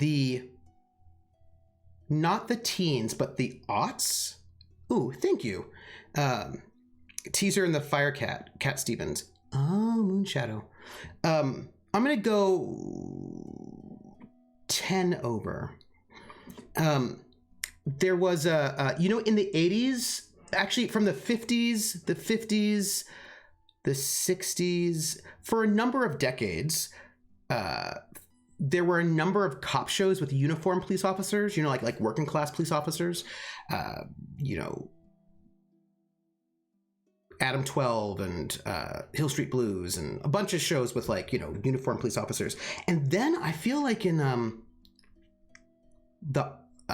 then they were just all gone. Like then we just didn't have any uniformed police officers. It was all like detectives, plainclothes detectives, like Law and Order and and then also tech people. Like all the CSIs, they're all tech folks in NCIS. And so then we didn't really have beat cops anymore. They were sort of gone from our media landscape, but a lot of like sort of like technocratic police officers, which is interesting. I think we've gotten a few back now, but I don't know. Yeah, I just think that's interesting. Chips was another. Oh yeah, Chips. Andy Griffith. Yeah. Carl Winslow was a beat cop. Yes. Yeah, that's right. Yeah, and I think that I think we were gone for like a lot of the aughts. I think we just kind of they weren't as popular. And now, like Nutrimentor says, Third Watch, Southland, Chicago Blue. Is that what it's called? Blue Bloods. That's the one I was thinking of, right? So I feel like we're getting them again now, just very recently-ish. We're getting the return of working class cops, and I think that's interesting. And I wonder what that's about. Like, I wonder why we lost them for a while, and then like why they're back. Like, that's just interesting to me. Oh, it was 99. Oh. Would you rather they used recycled hemp or something? Yes. What about posting notices electronically? Ever heard of AOL? That's just because Walter, hey, Ace Alexander, didn't get picked from 84. The Rookie's a beat cop show. That's true. The Rookie is another one. Yeah, I think that's interesting. No. I also think it's interesting how they keep trying to bring back Westerns, and it just keeps not happening. Just a decade of Law and Order and all. Yeah, basically, right? I guess we can find a sample on each decade, but maybe not as many. Yeah. CS as I got big and everywhere. But the question is, why did people want that kind of detective story? Do you know what I mean? Like, there are all these different kinds of detective stories you could have. But then why did we want that one at that time? And then, I mean, like, I'll just say, we haven't had really any TV show Westerns. I mean, there was a time there were like a gazillion Westerns on TV in the 50s and 60s. Maybe edging into the 70s, but we haven't had like a critical mass of Westerns since then. We would have like Dr. Quinn, Medicine Woman was one. Little House on the Prairie was sort of like our sort of edge. Deadwood. But like we don't, like there are just not a lot of Westerns anymore. The first CSI to me was the only one that didn't feel like a parody. That's counting all the NCISs. I miss Starsky and Hutch. Yeah. The early 90s had a lot of Western movies. Well, it's a new network that's going to make paper obsolete through... Oh, AOL. Tombstone, yeah. And I think wasn't that the moment of yeah, there were a bunch of Western movies in the 90s that were doing stuff. There was a Tombstone, and I think Clint Eastwood, right, did a couple of things. And then the biggest Western I can think of recently was the one with Haley Stansfield, that remake. Everyone really liked that one. Wait. Oh, the Little Mermaids. These are notices about logging activity tomorrow in University Forest? Oh, yeah, the Sam Elliott and Tom Selleck Westerns. Yes. Yeah. Deadwood was popular, but they canceled it. I'm pretty sure the Will Smith Wild Wild West with the death of the Western. Unforgiven. Thank you, Riss. That's what I was thinking of. Yeah, that's right. The problem is they give modern Westerns a budget. It succeeded when it was The Guide and Horse in the Desert. Oh, yeah. Westward, sort of, yeah. Star Wars, you don't have to have the set. Yeah. It's actually True Grit. That's what I was thinking of. True Grit was the one I was thinking of. They're clear-cutting the trees behind the school? Yeah, I think this is interesting, Dread Pirate, Denise. I think people figured out that cowboys were not as romantic as they thought. I think the whole cowboys versus Indian thing became cringy. And what I think is interesting is that basically, to hit on what Barentor is saying, I think a lot of our Westerns became space Westerns, right? So like from Star Wars onward, like Firefly, not just Firefly, what's that one? What's that one called? It was pretty good. It was on the Sci-Fi Channel. It was another basically space Western. I haven't seen it, but I know someone really Hell on Wheels. Oh, yeah. Oh, Italy did have a bunch of Westerns in the 70s. That was like, 70s was like the high time of the spaghetti Western. Babylon 5, yeah. Yes. So I kind of think I think that as it became perhaps a little bit cringy to do Westerns in that old school way, and they hadn't yet figured out how to do it in a new school way, I think we kind of just put the Western in space. Yeah. Why would they do that? Star Trek TOS is very Western. Oh, very much so. It says the school sold the land to ORW Corporation. Why did... Same bastards that bought the bank. Oh, yeah, and The Mandalorian is based... Oh, Briscoe Kenny Jr. Yeah.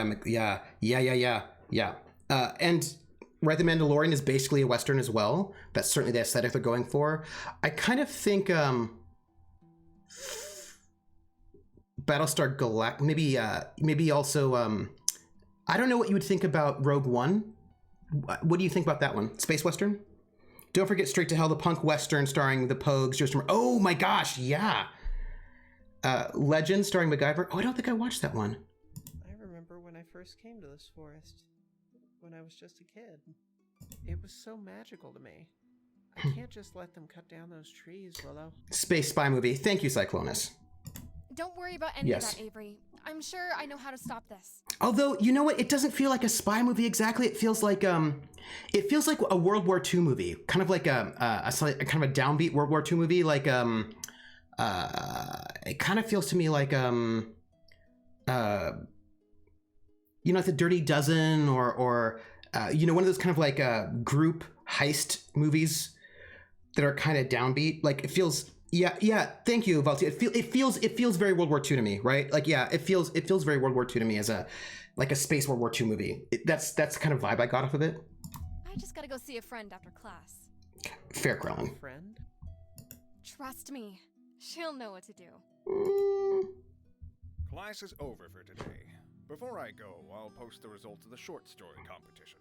We'll find out who won, and then we'll go. Though I can't imagine anybody will be surprised. Yeah, Dirty Dozen or even Saving Private Ryan. Yeah, totally. Uh-oh. Did Lydia pull it off? Let me see. Also, why did you post the results? Willow, you did it! Oh? I did? I did! But the professor said it wouldn't be a surprise. That's because your professor believes in you. It's not. Willow, you're a brilliant writer, at least when you want to be.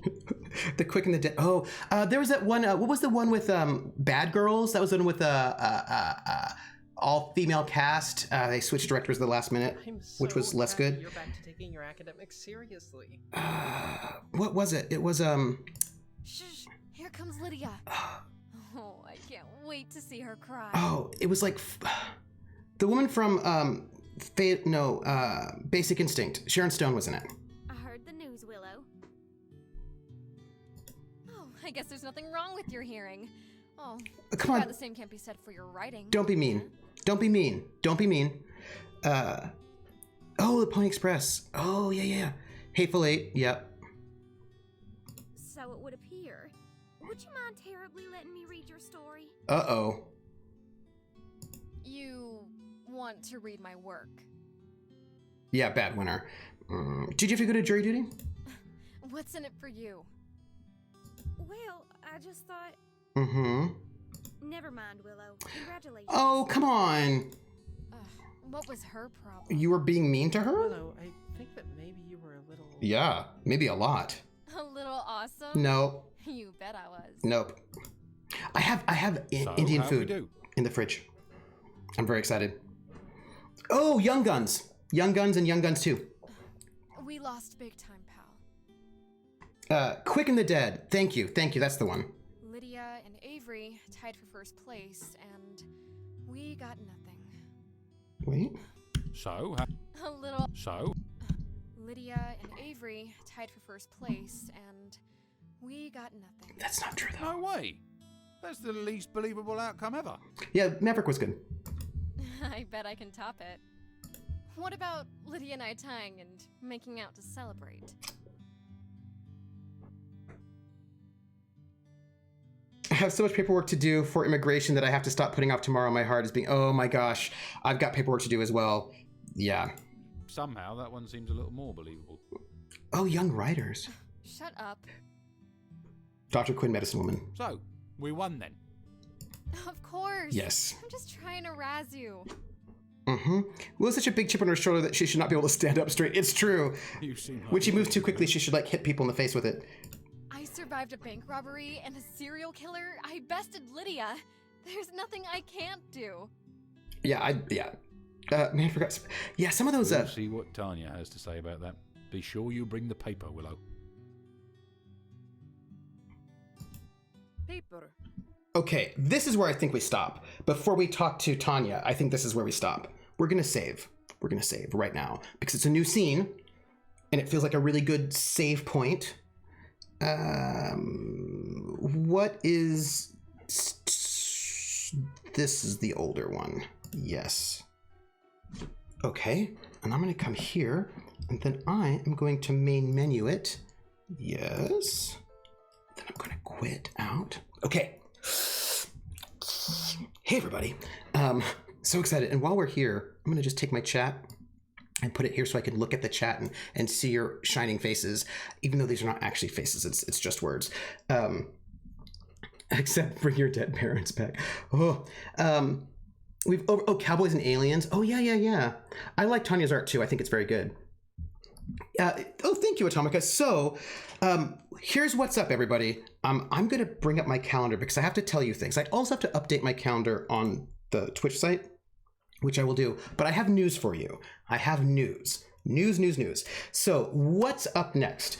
I'm going to be hosting Critical Role in an hour, but I'm going to raid Little Red Dot first. And then Friday at 1 p.m. we don't have Aether's Walkway because I think there's a thing that's going on. We can't do it. But tomorrow at 7 p.m. is City of Light and Shadow, and I hope to get out a little surprise thing for you all tonight. We'll see how that goes before the show. We'll see how that goes. Saturday at noon will be Eastern Time, will be The Outer Worlds. Saturday at 8 p.m. Eastern Time and that's both of those things are on my channel. And then Saturday at 8 p.m. Tomorrow Eastern, over at Praxagora, that's Mephoria's channel, will be The Regiment, which will be very exciting. And then I have to tell you the news. So here's the news. Next week, there'll be a change in our schedule. Next week at 3 p.m., as normal, over at Encounter Roleplay will be For the North. Oh, For Lasanto asked me how I like Song of Ice and Fire. And I saw the question and I forgot to answer. I totally forgot to answer. I'm liking it.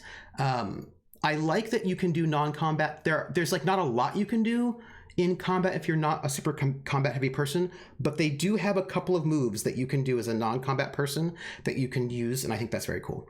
And I've been thinking a lot about that actually of late. It's a thing I've been thinking about quite a lot, so I'm gonna think about that a little bit more. But 3 p.m. Will be For the North, which is over on Encounter Roleplay, Song of Ice and Fire with Prax. At 6 p.m., so like right after For the North ends, I'm hopping over to Little Red Dot's channel, and I'm going to play a one-shot Secret of Cats. So on Monday, I'm going to go from For the North right on over to Secret of Cats over at for a one-shot over at Little Red Dots. And then what I should tell you is next week, Thursday is going to be a little bit different because I will be streaming Overlight with Dot starting at 7 p.m., I believe, over on her channel. So what I think I'm going to do... Yeah, For Lasanto, yeah. I have not played it yet, and I'm really excited to play The Secret of Cats, so that's exciting. And so since I'm going to be playing... Overlight at 7, which probably a call time of 6:30. What I think I'm going to do is I'm going to start this stream, my regular Thursday stream, at 5, so I can get an hour of gameplay in, so that we can continue playing. We can continue playing Wicked Willow. So that's it's in Overlight's going to be 4 episodes of Overlight, just a little foreshot, and we're revisiting our characters, and I'm very excited to come back to Tikra. Critwitch. This is why I update my calendar on the YouTube about page. It's just not updated right now, but I'm going to update it for November. The first week of basically it's updated for last week, but not updated for this week. And then Aether's Walkway and City of Light and Shadow and Outer Worlds and The Regiment as normal. Didn't you do a sci-fi game? I actually did do a sci-fi game about Cats Atomica. That is not a fever dream at all. That is actually just true. I did, and that was actually a different game. It was not Secret of Cats. Secret of Cats is Fate, but it was like Cat, I think it was called. There was a cat game that I did, and yes. So by the way, I'm gonna just look up our little red dot. There she is. Okay, good. Yes, so it was good. Most would not call it a classic cowboy movie, but Jeremiah Johnson. Oh. Okay, so right now, Dot is playing. And what we're going to do is we're going to raid Dot. It's going to be exciting. We should not forget our raid command so that we can raid her, and it'll be, it's not going to be a surprise. It's not going to be a surprise, but we're going to raid her. I used to watch, by the way, speaking of Westerns, I used to watch Big Valley. That was like my show. Barbara Stanwyck, come on now. Remember, you've only got like 10 seconds after you, okay, I only have 10 seconds. Okay, thank you. That's true. So we're going to start the raid right now. I hope I copied that. So I want to thank you all for being here. Thank you very much. And I should say, Krellin, thank you for reminding me. You don't realize you did, but you did. By the way, I found a page with all the episodes of Legend. Oh. So as you know, if you want to, you can follow or subscribe to this channel. You can join us on our Discord where we chat about all the things, and I'm going to post surprises. And also, if you want, you can follow me at Trooper SJP at YouTube, where I do an archive of these shows. You can follow me on Twitter at Academic Foxhole, where I post things that are too long. And I also have a Patreon, which is at Academic Foxhole, and that goes to support the show, specifically the cast, so I can pay them. I mean, I'm already paying them, but it helps me pay less out of my pocket when I pay them. So that's it. I want to thank you all for being here. We're going to raid Dot, and then I'm going to nuke some Indian food. So I'm starting the raid button. Okay. So thank you very much. You all are the bestest, and I will catch you all on the flip side, everybody. And I will see you a little bit later. Bye.